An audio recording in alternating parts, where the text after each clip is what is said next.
الحمد لله الذي جعل الشمس والقمر بحسبان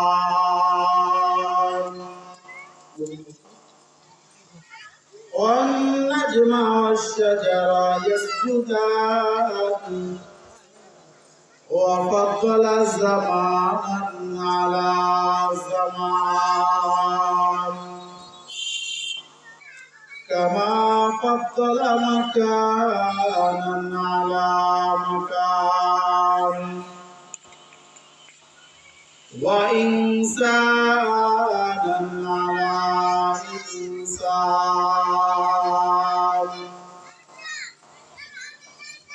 ونشهد أن لا إله إلا الله وحده لا شريك له لا ضد له ولا ند له ولا مثل له ونشهد أن سيدنا وسندنا وحبيبنا وطبيبنا وطبيب قلوبنا ومولانا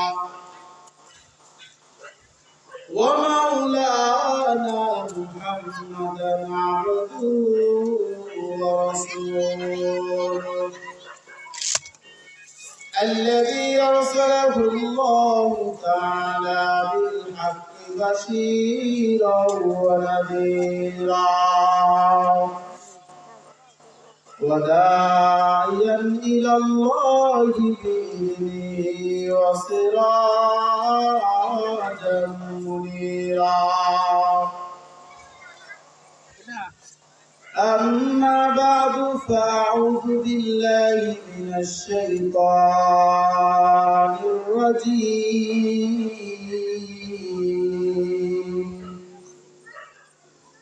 بسم الله الرحمن الرحيم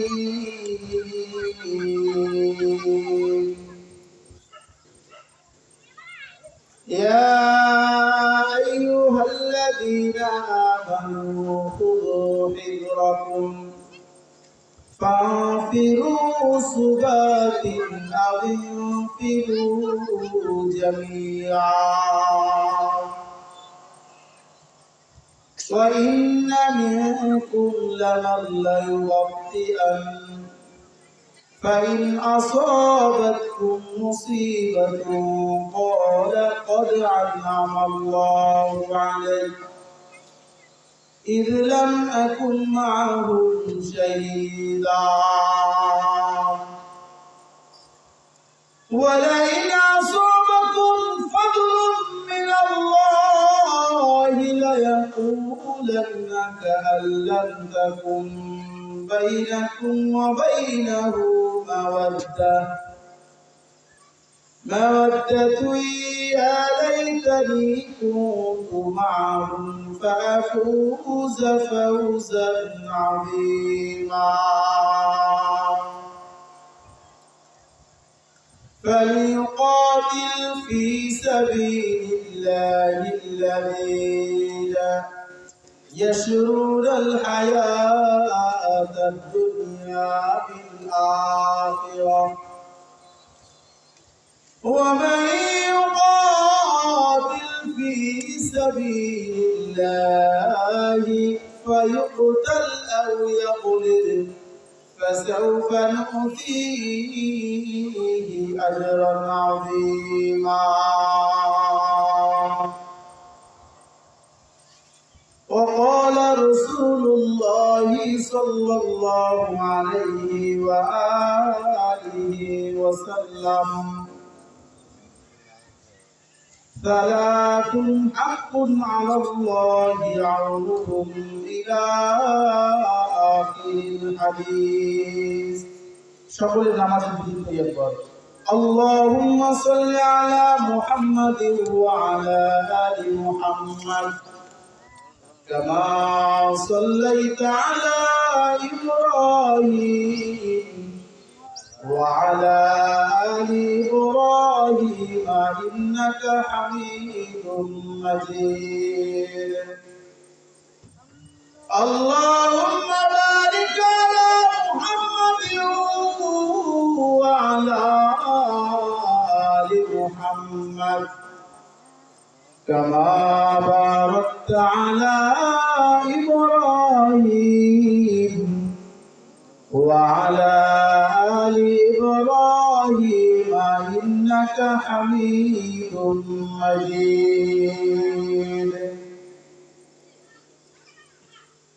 আলহামদুলিল্লাহ আল্লাহ তাআলা দরবারে লাখ কোটি শুকর যেই মহান রব্বুল আলামিন দয়া করে মায়া করে আপনাদেরকে আমাকে দক্ষিণ ভান্ডারিয়া ঈদগাহ ময়দানের ২৭তম পবিত্র তাফসীরুল কোরআন মাহফিলে আসার তৌফিক দান করেছেন। সকলে অন্তর থেকে বলি আলহামদুলিল্লাহ।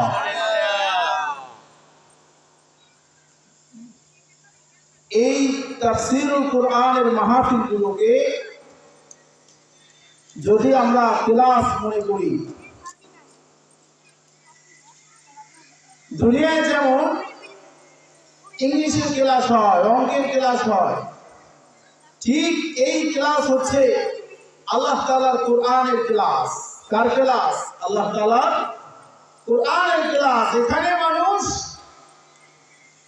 দুনিয়াবি ইলম শিক্ষা করবা, তোমার জ্ঞান অর্জন হবে, দুনিয়ার মানুষ তোমাকে মর্যাদা দিবে, কিন্তু ওই দুনিয়ার ইলম শিখার কারণে আখিরাতে কোনো মর্যাদা নাই।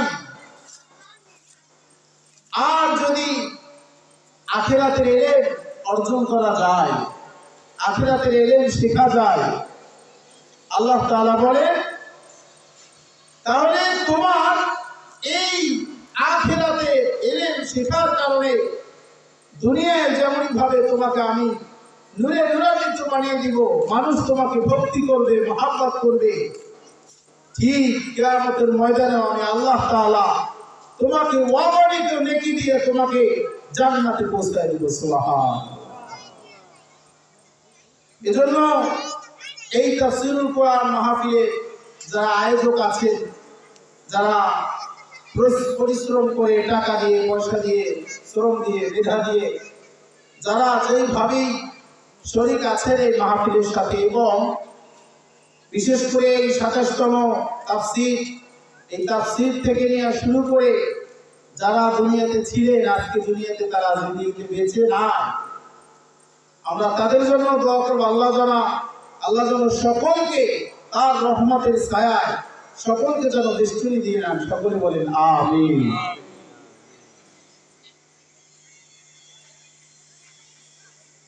আজকে আলোচ্য যেই আয়াতখানাকে, যে আয়াতগুলোকে তেলাওয়াত করেছি আপনাদের সামনে, এই আয়াতগুলোর মর্ম বোঝার আগে এই আয়াত যে কিতাবে আসছে, যে কিতাব আল্লাহ তাআলা আপনাদের সামনে পাঠিয়েছে, যেই কিতাব মেনে মেনে আল্লাহ আপনাকে জান্নাতে যেতে বলেছে, সেই কিতাবের ব্যাপারে, সেই কিতাবের দু একটা ধারণা নিয়ে ইনশাআল্লাহ আমরা আমাদের মূল আলোচনায় চলে যাব। আল্লাহ তাআলা বলেন, হে নবী আপনার উম্মতদেরকে জানিয়ে দেন, তাদের উপর আমি এমন ঐশী বাণী, এমন কোরআন নাজিল করেছি, যেই কোরআন, এই কোরআনের ভার এতটা ছিল, এই ভার, এই কোরআন যদি আমি পাহাড়ের উপর নাজিল করতাম, তাহলে এই কোরআনের ভারে পাহাড় খণ্ড খণ্ড হয়ে চোখ থেকে পানি ঝরঝর করে কান্না করে দিত। সুবহানাল্লাহ। লাউ আনজালনা হাযাল কুরআন আলা জাবালিন লারাআইতাহু খাশিআম মুতাসাদ্দিআন মিন খাশিয়াতিল্লাহ। মাইকে আওয়াজ নেই, আওয়াজটি একটু ভাসিয়ে দেন এবং আওয়াজ আপনাদের হাতে যতটুকু আছে সেটা বাড়িয়ে দেন। আল্লাহ তাআলা তার নবীকে বলেন, লাউ আনজালনা হাযাল কুরআন আলা জাবালিন লারাআইতাহু খাশিআম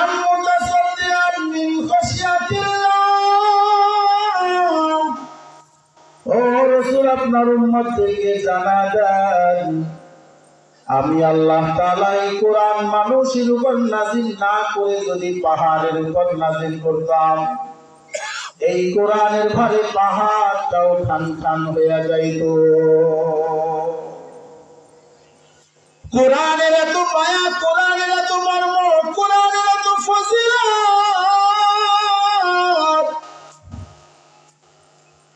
আল্লাহ তাআলা এই কোরআনের ফজিলতের ব্যাপারে বলেন, এই কোরআনের মর্ম বুঝাইতে যাইয়া আল্লাহ তাআলা তার নবীর মাধ্যমে কোরআনটা তেলাওয়াত করিয়া পুরো মক্কাবাসীকে শোনাইতেন। মায়ার নবী রাতের বেলা কোরআন তেলাওয়াত করতেন, আর ওই কোরআন তেলাওয়াত করার পরে কোরআন তেলাওয়াত তার ঘরের চারপাশে এসে কাফেররা শুনতো। কারা শুনতো? মুসলমানরা না কাফেররা? কাফেররা এই কোরআন তেলাওয়াত শুনতো। যখন মায়ার নবীর তেলাওয়াত শেষ, সকালবেলা যখন এক একজনে এক এক বাড়ির দিকে চলিয়া যায়, আবু জাহেলের বাড়ির দিকে যায়, উতবার বাড়ির দিকে যায়, সাইবার বাড়ির দিকে যায়। যাওয়ার পথে একজনের সাথে আর একজনের দেখা। এরা বলে, আমরা তো সবার কাছে, পুরো মক্কাবাসীর কাছে প্রচার করি কোরআন মিথ্যা, খবরদার কোরআন শুনিও না, কোরআন শুনে লাভ নাই, কোরআন আল্লাহ তাআলার বাণী না। আমরা এটা প্রচার করি, আবার আমরাই যদি কোরআন তেলাওয়াত শোনার জন্য মুহাম্মাদের ঘরের পাশে এসে জড়ো হয়ে যায়, মানুষ যখন জানতে পারবে, আমাদের প্রতি নিন্দা জানাইবে, আমরা এটা সহ্য করতে পারবো না। ও ভাই, কালকে থেকে আর তেলাওয়াত শুনতে আইসো না। আবু জাহেল উতবাকে বলল, উতবা কালকে থেকে তেলাওয়াত শুনতে আইসো না। উতবা সাইবাকে বলল, কালকে থেকে আর তেলাওয়াত শুনতে কেউ আসবা না। আগামীকাল আবার যখন রাত্র হয়ে যায়, আবার দেখে একজন আর একজনের পাশে এসে দাঁড়ায় রয়েছে। সকালবেলা দেখা হওয়ার পর বলে, এরকম হইলে চলবে না। আবু জাহেল নিয়ম করিয়া দিল, আগামীকাল থেকে যেই ব্যক্তি মুহাম্মাদের ঘরের পাশে এসে কোরআন তেলাওয়াত শুনবে, আমি আবু জাহেল তার মাথা কামাইয়া পুরো মক্কা শহর ঘুরাইয়া আমি তাকে লজ্জা দিব, আর কেউ তেলাওয়াত শুনতে আসতে পারবে না। এরকম করা আইন করার পরও পরের দিন আবার সকলে উপস্থিত হয়ে যায়। আবু জাহেল মনে মনে বলে, আমি এত কড়া আইন করেছি, মনে হয় আজকে উতবা আসবে না। উতবা বলে, এত কড়া আইন শোনার পরে আবু জাহেল যেহেতু নিজেই আইন পাশ করেছে, সে আর আসবে না। সকালবেলা দেখি সবাই উপস্থিত। এরা নিজেরাও জানতো যে আল্লাহর কোরআন সত্য, কিন্তু তাদের মধ্যে কোরআন মানার কোনো মাত্রাই ছিল না। আল্লাহ তাআলা বলেন, ও রাসূল, আপনি ইচ্ছা করলে এদেরকে হিদায়াত দিতে পারবেন না। ওয়া ইন্নাকা লাতাহদি ইলা সিরাতিন মুস্তাকিম, আপনি শুধু তাদেরকে হিদায়াতের দিকে দাওয়াত দেন। তোমরা মূর্তি পূজা কইরো না, কোরআনের পক্ষে আসো, কোরআনের ভালোবাসা আসো।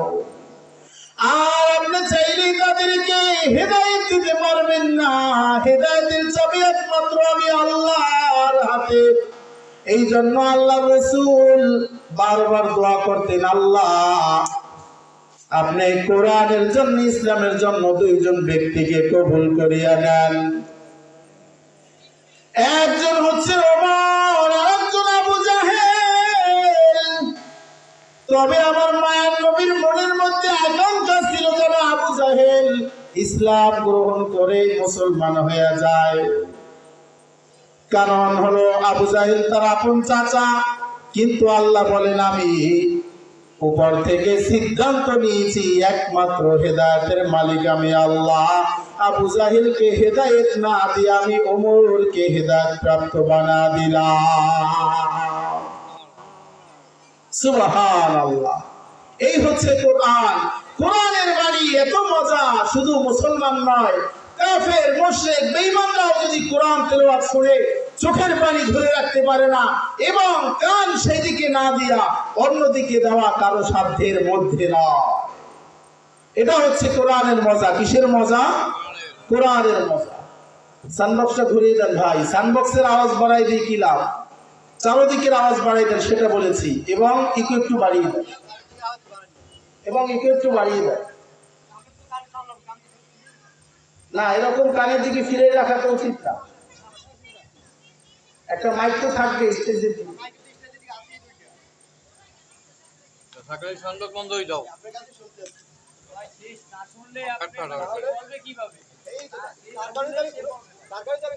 আল্লাহু আকবার। ইনশাআল্লাহ উল্লেখিত আয়াতে চলে যাচ্ছি। সূরা নিসার ৭১ আয়াত থেকে আলোচনা শুরু হবে আমাদের ইনশাআল্লাহ। এই আয়াতের মধ্যে আল্লাহ তাআলা আমাদেরকে, মুসলমান জাতিদেরকে সতর্ক করছেন। মক্কার কুরাইশরা যখন আল্লাহ রসুলের উপর নির্যাতনে স্টিম রোলার চালিয়ে দিলেন, এরপরে আল্লাহ রসুল সেই নির্যাতন সহ্য করতে না পেরে রাতের বেলা হিজরত করে মদিনায় চলে যান। কোথায়? মদিনায়। মদিনায় যাওয়ার পরে আল্লাহ রসুলের উপর এক এক করে এক একটি আদেশ আল্লাহ তাআলার পক্ষ থেকে আয়াত নাজিল হয়, এক একটা আদেশ নাজিল হয়। তার মধ্যে থেকে আল্লাহ রসুলের কাছে খুব গুরুত্বপূর্ণ একটি আদেশ নাজিল হয়। যেমনই ভাবে আমরা নামাজ পড়ি, নামাজটা আমাদের উপর একান্ত কর্তব্য আদায় করা। আমরা যাকাত দেই, যাকাতটা আদায় করা একান্ত আমাদের উপর কর্তব্য। আমরা হজ করি, হজ পালন করা আমাদের উপর যেমনই ভাবে একান্ত কর্তব্য, ঠিক এই আয়াতের মধ্যে আল্লাহ তাআলা যেই দিকে ইশারা করেছেন, সেই আল্লাহ তাআলার হুকুমকে আল্লাহ আমাদের জন্য আবশ্যক করে দিয়েছে। সেটা হলো ওয়াজাহিদু ফি সাবিলিল্লাহ, তোমরা আল্লাহ তাআলার রাস্তায় সকলে জিহাদে বের হয়ে যাও। সুবহান আল্লাহ। রাসূল সাল্লাল্লাহু আলাইহি ওয়াসাল্লাম মক্কার জিন্দেগিতে 40 বছর বয়স হয়ে যাওয়ার পর আল্লাহ রসুলের উপর আল্লাহ তাআলা নবুয়তি দান করেন। নবুয়তি দান করার পরে আল্লাহ রসুল মক্কাতে একের পর এক জিন্দেগি পালন করতেছেন। পালন করার পর এক একজন মানুষ ইসলামের মধ্যে আস্তে আস্তে প্রবেশ করে। আল্লাহ রসুল জীবনের প্রথম দিকে নামাজগুলা পড়তেন গোপনে গোপনে। এবার আরো যত ইবাদত আছে সবগুলো গোপনে, প্রকাশ করার কোনো সুযোগ নাই।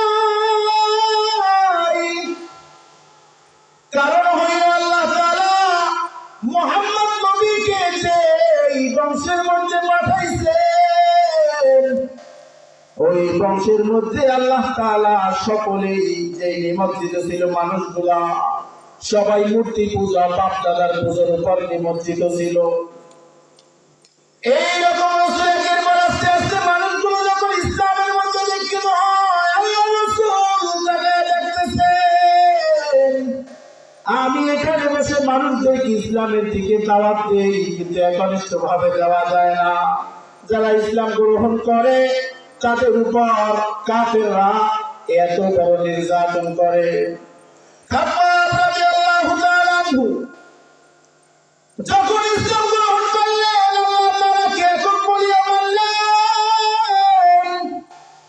কাফেররা ধরিয়া তাকে গরম আংটার উপর শোয়াইয়া, কিসের উপরে? লাকড়ির আংটা আছে না, লাকড়ির আংটার উপরে শোয়াইয়া কাফেররা তার বুকের উপর বড় বড় পাথর দিয়া শোয়াই রাখলেন এবং চাপা দিয়া দিলেন। এরপরে বলে, খাব্বাব বলো তো দেখি এবার ইসলাম সারবা কি সারবা না? খাব্বাব বলে, শুধু আমি কেন, আমার একটা জীবন কেন, আমার শরীরের মধ্যে যতগুলো আমার পশম আছে, যতগুলা লোম আছে, আল্লাহ যদি আমার এই লোম গুলোকে এক একটা জীবন বানায় দেন, আমার পুরো জিন্দেগি আমি এর পিছনে আল্লাহ রসুলের আল্লাহ তাআলার পিছনে দেয়া দেব। এরপরে আগুনে জ্বালাইয়া দিল, আমি ইসলাম ছাড়ব না। সুবহানাল্লাহ। এইভাবে একেবারে যখন আল্লাহ রসুলের সাহাবীদের উপর নির্যাতন শুরু করে, বেলাল রাদিয়াল্লাহু তাআলা আনহুর কথা আপনারা সকলেই জানেন। একটা পর্যায়ে তার মুখের মধ্যে কাফেররা আগুন ভইরা দিয়া বলছে, বল এবার বল তুই আল্লাহকে মানো কি মানো না, আল্লাহকে তুই রব হিসাবে কেন মানো, তাড়াতাড়ি বল আল্লাহকে আমি মানি না। বেলাল বলে, আমার মুখে আগুন দিয়ে সবার জিহ্বা পড়েছে, আমার কোনো আফসোস নাই, তবে খবরদার ভালো করে শুনে নাও, মুসলমান একবার যখন ধর্ম কবুল করিয়া মুসলমান হয়ে যায়, কোন ভালো মানুষ ওই ইসলাম দ্বিতীয়বার ত্যাগ করে না। এইভাবে আল্লাহ রাসূল একের পর এক নির্যাতন হওয়ার পরে দুনিয়ার মক্কা থেকে যখন আল্লাহ রাসূল হিজরত করিয়া মদিনায় চলে গেলেন, মদিনায় যাওয়ার পরে মদিনাবাসী তাদেরকে সদরে গ্রহণ করলেন, সেখানে তাদের শক্তি অর্জন করলেন। শক্তি অর্জন করার পরে আল্লাহ রাসূল এক একটা জায়গায় সাহাবায়ে কেরামদেরকে পাঠান ইসলামের বিজয় ছিনিয়ে আনার জন্য। আল্লাহ তাআলা যখন আয়াত নাযিল করলেন, ও রাসূল আপনার সাহাবায়ে কেরামদেরকে জানিয়ে দেন, তারা ইসলাম বিজয়ের জন্য চায়, কাফিরদেরকে পরাজিত করার জন্য চায়। ইয়া আইয়ুহাল্লাযীনা আমানু খুযু হিজরাকুম ফানফিরু সুবাতিন আও ইনফিরু জামিআ। আল্লাহ তাআলা সূরা নিসার মধ্যে বলেন, ও মায়ের নবী আপনার সাহাবায়ে কিরামদেরকে, আপনার উম্মতদেরকে কিয়ামত পর্যন্ত যারা আসবে সকলকে জানায়া দেন, তারা যেন জিহাদে বের হয়ে যায়। ইয়া আইয়ুহাল্লাযীনা আমানু খুযু হিজরাকুম, জিহাদে যাবা ভালো কথা, তোমরা সতর্ক অবলম্বন করবা, কাফেররা যেন ডান দিক থেকে তোমাদেরকে আক্রমণ না করে, পিছন থেকে আক্রমণ না করতে পারে, সেদিকে সতর্ক হও। এরপরে ফাফিরু সুবাতিন আও ফিরু জামিআ, ও রাসূল আপনার সাহাবায়ে কিরামদেরকে যেইখানে কম কাফের আছে সেইখানে ছোট কাফেলা পাঠান, যেইখানে দেখেন অনেক বেশি কাফেরের দল সেইখানে বড় একটা কাফেলাকে পাঠায় দেন। কারণ আমি আল্লাহ কোরআন নাযিল করেছি, আপনাকে নাযিল করেছি রাহমাতুল লিল আলামিন করিয়া। রাহমাতুল লিল আলামিন মানে পুরো বিশ্ব জগতের আলামিন, এই বিশ্ব জগতের রহমত। ও আমার মায়ের নবী, আপনাকে পাঠাইলাম পুরো বিশ্বের রহমত বানাইয়া, অতএব পুরো বিশ্বের মধ্যে আমার কোরআন চলবে। আল্লাহ বলেন হুদাল লিন্নাস, এখানে নাস মানুষ বলি আল্লাহ কোন মানুষকে পার্থক্য করেন নাই। ও খ্রিস্টান, তুমি এই কোরআন পড়িয়া হেদায়েত গ্রহণ করো। ও হিন্দু ভাই, তুমিও কোরআন পড়িয়া হেদায়েত গ্রহণ করো। ও ইহুদি নাসারা, ও বৌদ্ধ খ্রিস্টান, তোমরা কোরআন পড়িয়া হেদায়েত গ্রহণ করো। কারণ আল্লাহ বলেন হুদাল লিন্নাস, আমার কোরআনটা দুনিয়ার সব মানুষের জন্য, অতএব কাউকে ভাগ করা যাবে না, কাউকে ভাগ করিয়া আলাদা করিয়া দেওয়া যাবে না। ও আমার নবী, আজ যেহেতু আমি এই কোরআনকে নাযিল করেছি পুরো বিশ্বের সব মানুষদের হেদায়েতের জন্য, অতএব আমার কোরআনের অনুযায়ী পুরো বিশ্ব চলবে, অন্য কোনো মানুষের থিওরি অনুযায়ী চলবে না। পুরো বিশ্বকে আপনি এই কোরআন সবার দ্বারে দ্বারে পৌঁছে দেন। কেমনি কোরআন পৌঁছাইবেন? কোরআন পৌঁছাইতে গেলেই বাবা তাইফের জমিনে আল্লাহ রাসূল কোরআন পৌঁছানোর জন্য দাওয়াত নিয়ে গেলেন তাইফের ময়দানে। বলতেছে, ও ভাই তোমরা কোরআন মানিয়ে নাও, আল্লাহ তাআলাকে মানো, আল্লাহ এক, আল্লাহর কোনো অদ্বিতীয় নাই। জনাবে মুহাম্মদ রাসূলুল্লাহ, আমি মুহাম্মদ আল্লাহ তাআলার রাসূল। তারা এক পাশে আল্লাহ রাসূলের জানাবাড়ি এলাকা, তা বলতেছি না আমরা এগুলো মানি না,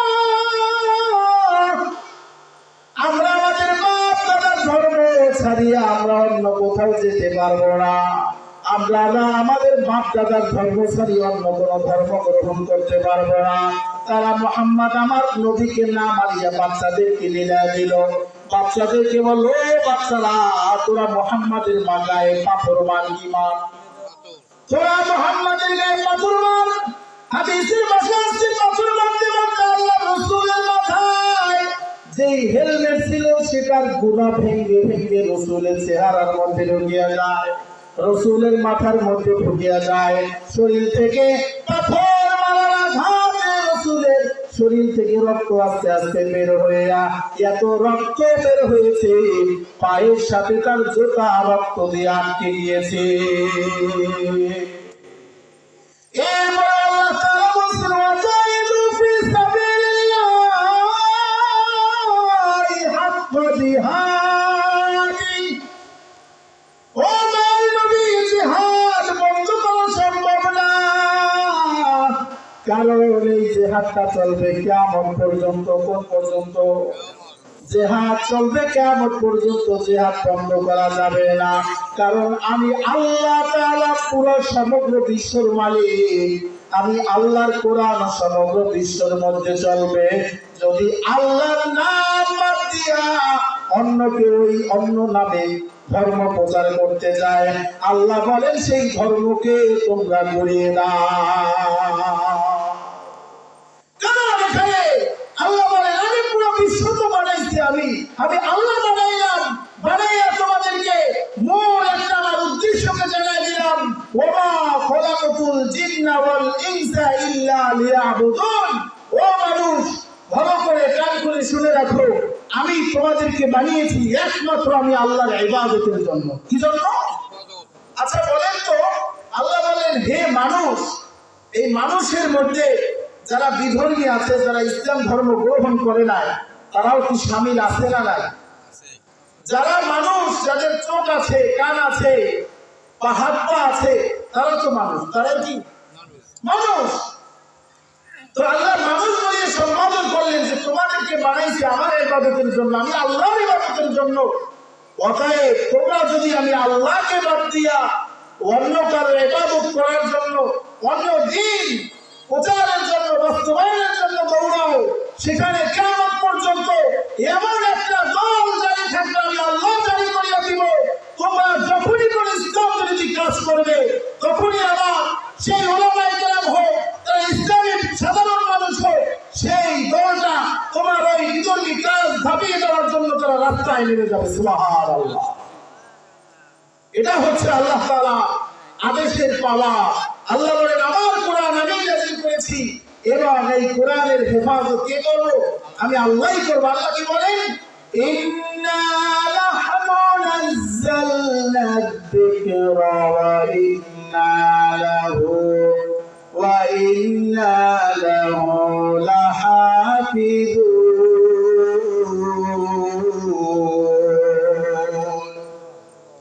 আল্লাহ তাআলা বলেন, এই কোরআন আমি নাযিল করেছি, আমার এই কোরআনের হেফাজত আমি করব। কোরআনের হেফাজত মানে কোরআনের মধ্যে আল্লাহ যেই সমস্ত বিধানের কথা আছে, সব বিধানগুলোকে আল্লাহ বলেন আমি হেফাজত করব। আল্লাহ বলেন, আমি কোরআন নাযিল করিয়া কোরআনের মধ্যে নামাজের বিধান চালু করিয়া দিলাম। এই নামাজের হেফাজত মানে আমি আল্লাহ দায়িত্ব নিয়ে নিলাম।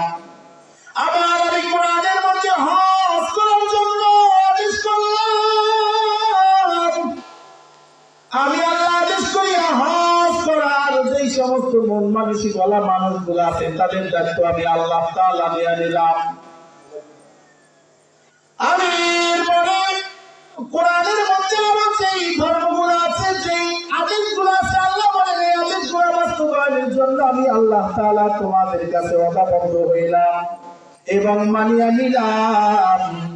আজকে উল্লেখিত আয়াতের মধ্যে আল্লাহ তাআলা যেই বিষয়ের উপর আমাদেরকে সতর্ক করেছেন, ইয়া আইয়ুহাল্লাযীনা আমানু খুযু হিযরাকুম ফানফিরু সুবাতিন আও ইনফিরু জামিআ। তোমরা জিহাদে বের হও, আল্লাহ তাআলার রাস্তায় বের হও, আল্লাহ তাআলার দ্বীন কায়েমের জন্য তোমরা বের হও। সেখানে যদি দরকার হয় কম মানুষ দিয়ে যদি ইসলাম প্রচার করা যায় তোমরা কম মানুষ দিয়ে যাও। আবার যদি ইনফিরু জামিআ, ওখানে পৃথিবীর অনেক বেশি মুসলমান যদি কম যায় ইসলাম প্রচার করা সম্ভব না, ইসলাম ধর্ম সেখানে বাস্তবায়ন করা সম্ভব না। আল্লাহ বলেন আওয়ে ফিরু জামিয়া, যদি কাফের মুশরিক বেঈমানের দল ভারী থাকে তোমরা অনেক মানুষ সেখানে চলে যাও। আসলে সব থেকে তিতার কথা হচ্ছে এই জিহাদের কথা। আমরা শুনলে আমাদের মাথায় একটা কথা চলে আসে, জঙ্গিবাদ। কি চলে আসে? যে ব্যক্তি জিহাদের কথা বলবে সেই জঙ্গি। শুধু আম সমাজে নয়, সবথেকে বড় আফসোসের কথা হচ্ছে আমাদের বাংলাদেশের মধ্যে যে সমস্ত বড় বড় মাদ্রাসা আছে সেইখানেও মাহির মাহির ওস্তাদরা দর্শ প্রদান করে। এর মধ্যে দু একজন এই জিহাদে, যেহেতু আল্লাহ বলেছেন আমি কোরআন হেফাজত করব, অর্থাৎ কোরআনের মধ্যে যে সমস্ত আইন আছে এগুলো কি করবো, আমি বাস্তবায়ন করবো, ধৈর্য রাখবো। সেক্ষেত্রে কিছু মানুষ তো এই সমস্ত আয়াত ভুলবে না, এই সমস্ত আয়াত নিয়ে কাজ করবে স্বাভাবিক। তো আমরা দেখে আসছি যে সমস্ত ওস্তাদরা এই জিহাদ নিয়ে আলোচনা করত, কিভাবে কোত্থেকে কোন উপর মহল থেকে জানি চাপ আসতো, তাদেরকে আর মাদ্রাসায় রাখা হইতো না। যেই হুজুর জিহাদ নিয়ে মসজিদ আলোচনা করে তার মসজিদ আর চাকরি থাকে না। যেই হুজুর জিহাদ নিয়ে মাহফিল ময়দানে কাজ করে, আমরা ইতিপূর্বে দেখেছি বিগত সরকারের আমলে সেই ওলামায়ে কেরাম গুম হয়ে যায়, সেই ওলামায়ে কেরাম গুম হয়ে যায়। অথচ আল্লাহ বলেন আমি বলেছি জিহাদ করো। কেমন জিহাদ? হাক্ক জিহাদি। আমি রাসূলের মাধ্যমে যেইভাবে জিহাদ করে তোমাদেরকে দেখাইছি, রাসূল যেইভাবে জিহাদ করেছেন, একটা জিহাদ নিয়ে মাত্র আসছে, আবার ডাক আসছে অমুক জায়গায় কাফেররা মুসলমানদেরকে ধ্বংস করার জন্য, মুসলমানদেরকে মারার জন্য ওট পেতে আছে, পুরো মক্কার উপর তারা হামলা করবে। চলো সকলে আমরা চলে যাই। আল্লাহ রাসূল বিশ্রাম না নিয়ে তাদেরকে সাথে নিয়ে একত্রিত হলো, আবার চলো। সাহাবায়ে কেরামের পেটে ক্ষুধা, 2 দিন 3 দিন খান না। এরপরে আবার যখন জিহাদের ডাক দিলেন তখন সাহাবায়ে কেরাম অনেকেই পিছপা দিলেন, সামনে আয়াত আসতেছে, পিছপা দিয়ে পিছনে রয়ে গেলেন। কিন্তু আল্লাহর কোরআনের জজ্বা যাদের অন্তরে ছিল তারা বলে আমার শরীরে এক ফোঁটা রক্ত থাকা পর্যন্ত আল্লাহ রাসূল একাই ইসলাম কায়েম করতে চাইলে এটা আমার পক্ষে মানা সম্ভব নয়। আমি তাদের সাথে গিয়ে কোরআনের আইন বাস্তবায়ন করবো। চিল্লায়া বলেন সুবহানাল্লাহ। এই আল্লাহ রাসূলের সাথে এক জিহাদ থেকে আরেক জিহাদ যাওয়ার সময় কিছু মানুষ কিছু জান দিয়েছে যে না সেখানে যাব না। আল্লাহ পরবর্তী আয়াতে তাদের কথা বলেন, ওয়া ইন্না মিনকুম লামান লা ইউবাত্তিআন। আল্লাহ তাআলা তার রাসূলকে বলেন, ও রাসূল আপনার সাহাবায়ে কেরামদের মধ্যে কিছু ব্যক্তি আছে যারা পিছু পাও দেয়, কি পাও দেয়, পিছপাও দেয়। যখন ইসলামের জন্য জিহাদের জন্য ডাক আসে তারা পিছপাও দেয়। এর মধ্যে মুফাসসির কেরামগণ বলেছেন 2জন লোক।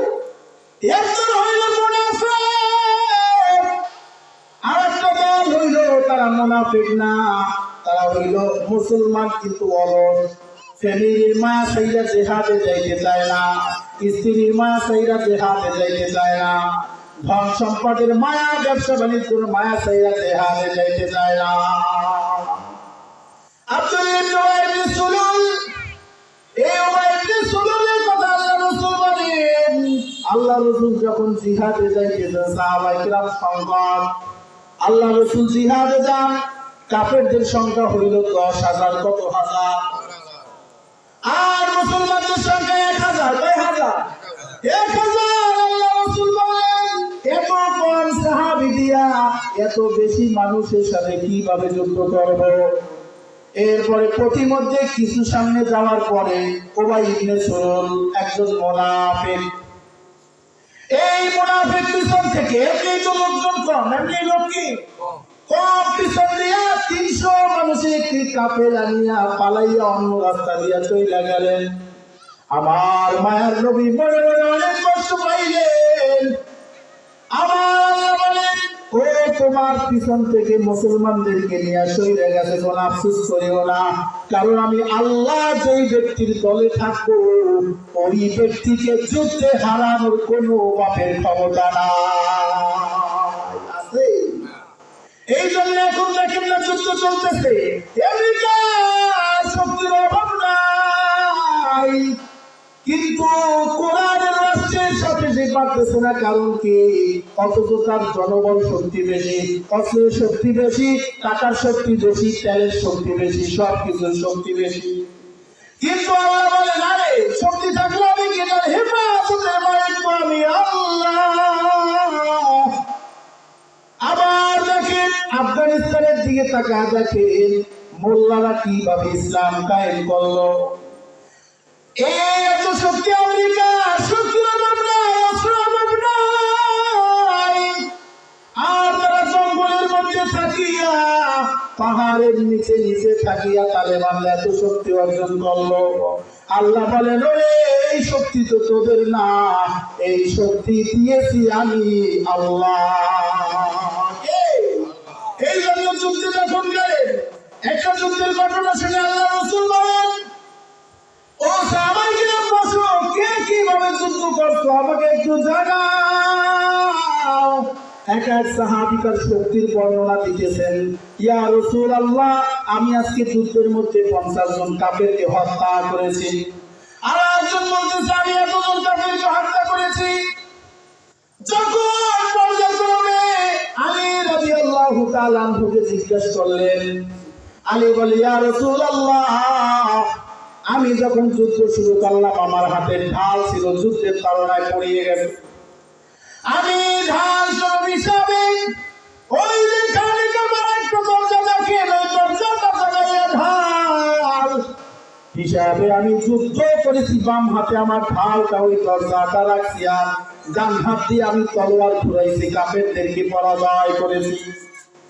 আল্লাহ রাসূল বলেন, আলী তুমি বাম হাত দিয়ে রাখি লাগাইছো, এই দরজা যুদ্ধ করেছো, এখন বললে তুমি বাম হাত দিয়ে এই দরজাটা জাগাও দেখি।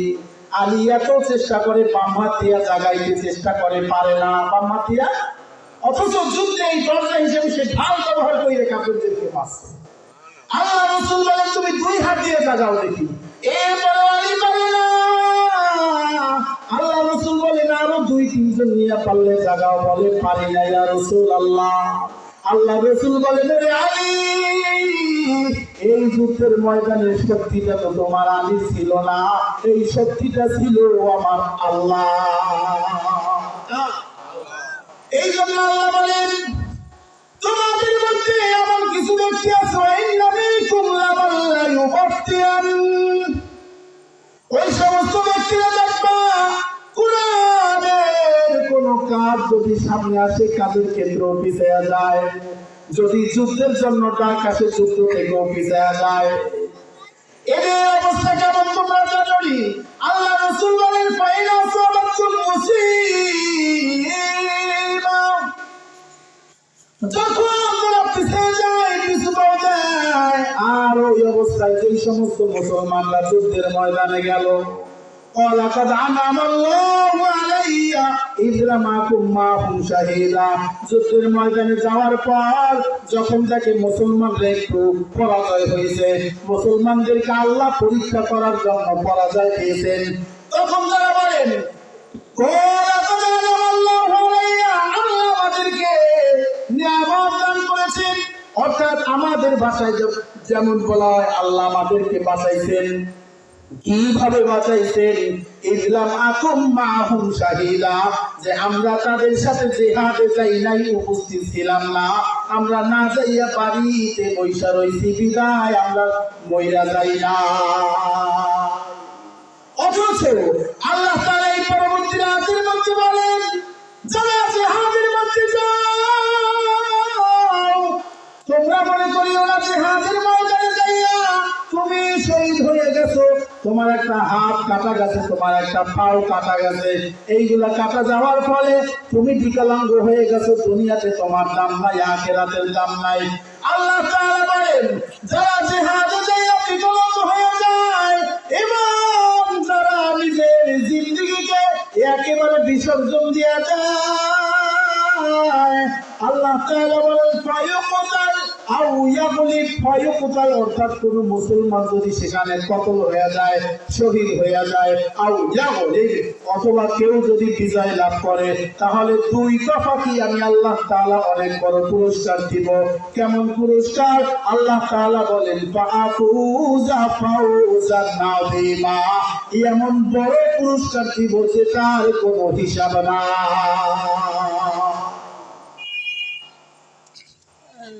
এই জিহাদের জন্য আল্লাহ রাসূলের সাহাবায়ে কিরাম আমাকে বিনতি করিয়েছিল।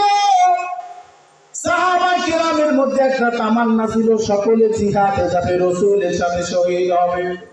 আবু বকর বলেন, ওমর বলেন, ওসমান, যত সাহাবায়ে কিরাম ছিলেন সব সাহাবায়ে কিরামের মনের মধ্যে তামান্না ছিল শহীদ হবে। কি হবে?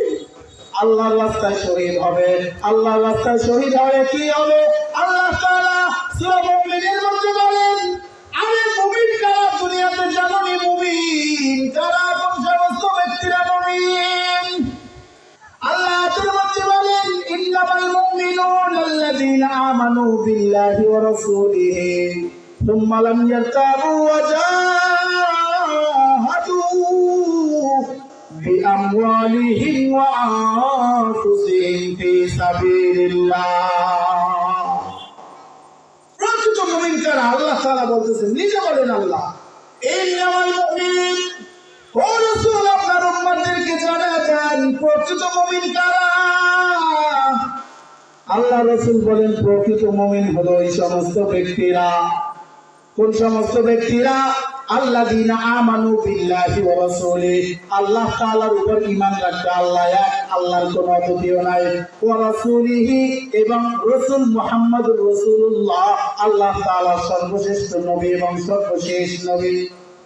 সুম্মা লাম ইয়ারতাবু, এবং তারা এই কথা থেকে কখনো ফেরত হবে না, ফিরতি হবে না, তার মুসলমান থাকবে এবং তাদের মধ্যে এমন একটা তামান্না থাকবে, এমন একটা চেষ্টা থাকবে, ওয়াজাহাদু ফি সাবিলিল্লাহ, প্রকৃত মুমিন যারা তারা আল্লাহর রাস্তায় জিহাদ করবে। কি করবে? আল্লাহর রাস্তায় জিহাদ করবে। এই কথা যখন আল্লাহ রাসূলের উপর নাযিল হইল, মক্কার মধ্যে যেই সমস্ত কাফের থেকে নব মুসলিম হইয়া মুসলমানগণ সাহাবী হইলেন, তাদের মনের মধ্যে একটা তামান্না শুরু হয়ে গেল, আমার তো এখন বয়স নাই, আমার সন্তানটাকে আমি জিহাদে পাঠাইয়া দেই, তাহলে জিহাদে যাওয়ার কারণে আমি মনে হয় সন্তানের কারণে মাপ পেয়ে যাব। যেই সমস্ত মহিলারা জিহাদে যাওয়ার আর বয়স নাই, তারা চিন্তা করলেন আমার ভাই প্রতিবেশী জানি বরফ কইরা জিহাদে পাঠাইলে তাহলে তার সওয়াব পাবো। আল্লাহ রাসূল জিহাদে যাওয়ার জন্য সকল মানুষকে সমবেত করলেন, একত্রিত করলেন। আল্লাহ রাসূল বললেন, তোমরা জিহাদের জন্য কে কি নিয়ে আসছো সামনে বের করো। আবু বকর তার সম্পদ ছিল কম না বেশি? বলেন, আবু বকরের সম্পদ কম ছিল না বেশি ছিল? আবু বকরের সম্পদ ছিল কম, ওমরের ছিল মিডিয়াম, আর উসমান গনি তার সম্পদ এত সম্পদ ছিল যেটা গণনার বাহিরে। তার সম্পদের কারণে তার নামের লকাবি হয়ে গেছে উসমান গনি, অর্থাৎ বড় লোক। আল্লাহ রাসূল যখন বললেন আমার যুদ্ধের প্রস্তুতি হিসেবে কে কি মাল এনেছো আমার সামনে উপস্থিত করো, এক একজনের বড় বড় সম্পদ সেখানে একত্রিত করলেন। এক একজনে 100 উট, 200 উট, এরপরে তরবারি, ঢাল, যার যেই রকম সম্পদ ছিল, টাকা পয়সা, খাবার দাবার সবকিছু নিয়ে আসলেন। পর্যায়ক্রমে বড় বড় যেই কয়েকজন সাহাবী ছিল তারাও আসলেন।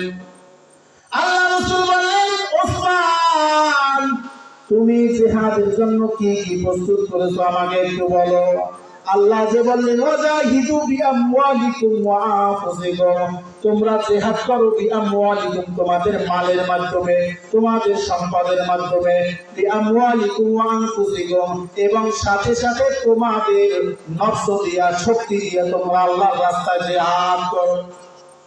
আল্লাহ তাআলা রাসূল বললেন, আল্লাহ বলেন তোমাদেরকে জিহাদ করার জন্য তোমরা সবাই তো নিজের শরীর নিয়ে এখানে উপস্থিত হইলা, কিন্তু তোমরা কে কি আনছো? সামনে একজন একজন আসো। ওসমান যখন আসলেন সাথে সাথে সে আল্লাহ তাআলার রাস্তায় উদ্যান করিয়া দিলেন। আল্লাহ রাসূল খুশি হয়ে গেলেন। এরপরে ওমর রাদিয়াল্লাহু তাআলা বলেন, ইয়া রাসূলুল্লাহ, আমি আমার সম্পদের অর্ধেক পরিমাণ সম্পদ আমি আপনার সমীপে হাজির করলাম আল্লাহ তাআলার জিহাদের জন্য। এরপরে সর্বশেষ আবু বকরকে আল্লাহ রাসূল জিজ্ঞাসা করলেন, ও আবু বকর, আপনি আপনার বাড়িতে কি রেখে আসছেন? সকল সাহাবীকে জিজ্ঞাসা, তুমি কি নিয়ে আসছো? তুমি কি নিয়ে আসছো? তুমি কি নিয়ে আসছো? আবু বকরকে আল্লাহ রাসূল বলেন, ও আবু বকর, তুমি বাড়িতে কি রেখে আসছো? কারণ আল্লাহর রাসূল জানেন আবু বকর এমন একজন সাহাবী, আমি আল্লাহর রাসূলের জিহাদে যাওয়ার জন্য সম্পদের দরকার হবে, আর সেই সম্পদ বাড়িতে জমাইয়া বড় পাহাড় বানাইবে, আবু বকর সইবে না। আবু বকর উত্তর দেয়, ইয়া রাসূলুল্লাহ, আমি আমার যত সম্পদ ছিল সব সম্পদ নিয়ে আসি, আমার বাড়িতে আপনাকে এবং আপনার আল্লাহকে রেখে আসি। সুবহানাল্লাহ বলবেন না? কি বললেন? যে আমি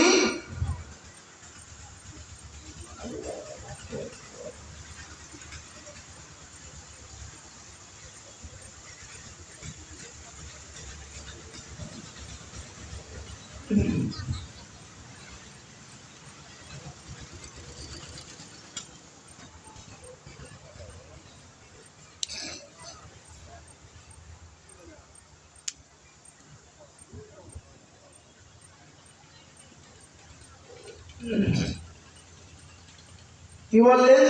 সকলকে জিজ্ঞাসা করলেন যে তোমরা কি নিয়ে আসছো, এবং আবু বকরকে কি জিজ্ঞাসা করলেন যে ও আবু বকর, তুমি বাড়িতে কি রেখে আসছো? তো এটা ছিল সাহাবা কিরামদের মধ্যে জিহাদে যাওয়ার জজবা, জিহাদে যাওয়ার আগ্রহ। কারণ আল্লাহ বলেছেন, ওয়াজাহিদু বিআমওয়ালিকুম ওয়া আনফুসিকুম, এবং সূরা তাওবার মধ্যে আল্লাহ তাআলা বলেন, ইনফিরু খিফাফাও ওয়া সিকালাও ওয়াজাহিদু বিআমওয়ালিকুম ওয়া আনফুসিকুম, তোমরা জিহাদে বের হও, জিহাদে বের হবা। এই জিহাদে যতবার তোমাদের শক্তি আছে, যে অবস্থায় থাকো না কেন, খিফাফাও ওয়া সিকালা, খিফাফাও বলেছে গরিবী হালত। কি হালত? দেখেন, কেউ যে বলবে আল্লাহ আমার ঘরে চাউল ছিল না, আমার ঘরে চাউল ছিল না, আমি জিহাদে যাইতাম তো যাইতাম কি করে? আমার ঘরে খাবারের কোনো তরকারি ছিল না, আমি জিহাদে কিভাবে যাইতাম? আল্লাহ আমার ঘরে তো সজ্জারিত রোগে ছিল, আমি জিহাদে কিভাবে যাইতাম? আবার কোনো বড় লোক যদি বলতে, ও আল্লাহ আমার তো ব্যবসা এত বড় ছিল, আমি জিহাদে কিভাবে যাইতাম? আমি তো এই জন্য মাল দিয়ে দিতাম, জিহাদে নিজে যাইতে পারতাম না। আল্লাহ এই কথা যেন আমরা না বলতে পারি আটকাই দিয়েছে। সূরা তাওবার মধ্যে আল্লাহ তাআলা বলেন, ইনফিরু খিফাফাও ওয়া সিকালা, ও মানুষ তোমরা জিহাদে যাও খিফাফা, যখন তোমাদের হালত, তোমার জিন্দেগীর হালত সংকীর্ণ অবস্থায় থাকে, ঘরে চাউল নাই, ডাল নাই, তখন তোমার জিহাদে যেতে হবে।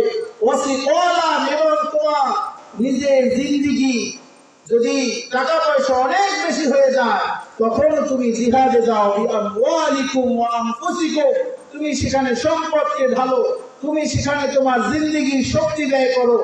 এরপরও জিহাদ থেকে পিছিয়ে থাকার কোনো সাধ্য কারো নাই, কোনো সুযোগ না। সব থেকে আফসোসের বিষয় হলো আমাদের বিশাল একটি দল বাংলাদেশের মধ্যে, তারা বলে যে আরে জিহাদ তো সবচেয়ে বড় জিহাদ নফসের জিহাদ। বড় জিহাদ কি? নফসের জিহাদ। কাফের ইংরেজরা যখন দেখলেন মুসলমানদের বাচ্চারা হচ্ছে এদের এত শক্তি, এত ইমানি পাওয়ার, একজন খালিদ বিন ওয়ালিদ দাঁড়ায় গিয়েছে, হাজার হাজার কাফিরকে কেটে কেটে টুকরো বানায় ফেলাইছে। একজন ওসামা বিন লাদেন দাঁড়ায় গিয়েছে, আমেরিকার মতো এত প্লাস সুপার পাওয়ার শক্তি সেকেন্ডের মধ্যে ভেঙে চুরমার করে দিয়েছে। তারা জানে মুসলমানদের শক্তি অনেক বেশি, এদের ইমানের পাওয়ার অনেক বেশি। এই জন্য একজন টুপিওয়ালা যদি বলে জিহাদ করো, আমেরিকার বিরুদ্ধে যুদ্ধ করো, কাফির মুশরিক বিরুদ্ধে যুদ্ধ করো, ওরা আরেকজন টুপিওয়ালাকে লক্ষ কোটি কোটি টাকা দিয়ে দাঁড় করায় দেয় যে তোমরা বলো যে জিহাদ হলো সব থেকে বড় জিহাদ, নফসের জিহাদ। অন্য কোন তরবারি জিহাদ এখন আর নাই, সেই আয়াত রহিত হয়ে গেছে।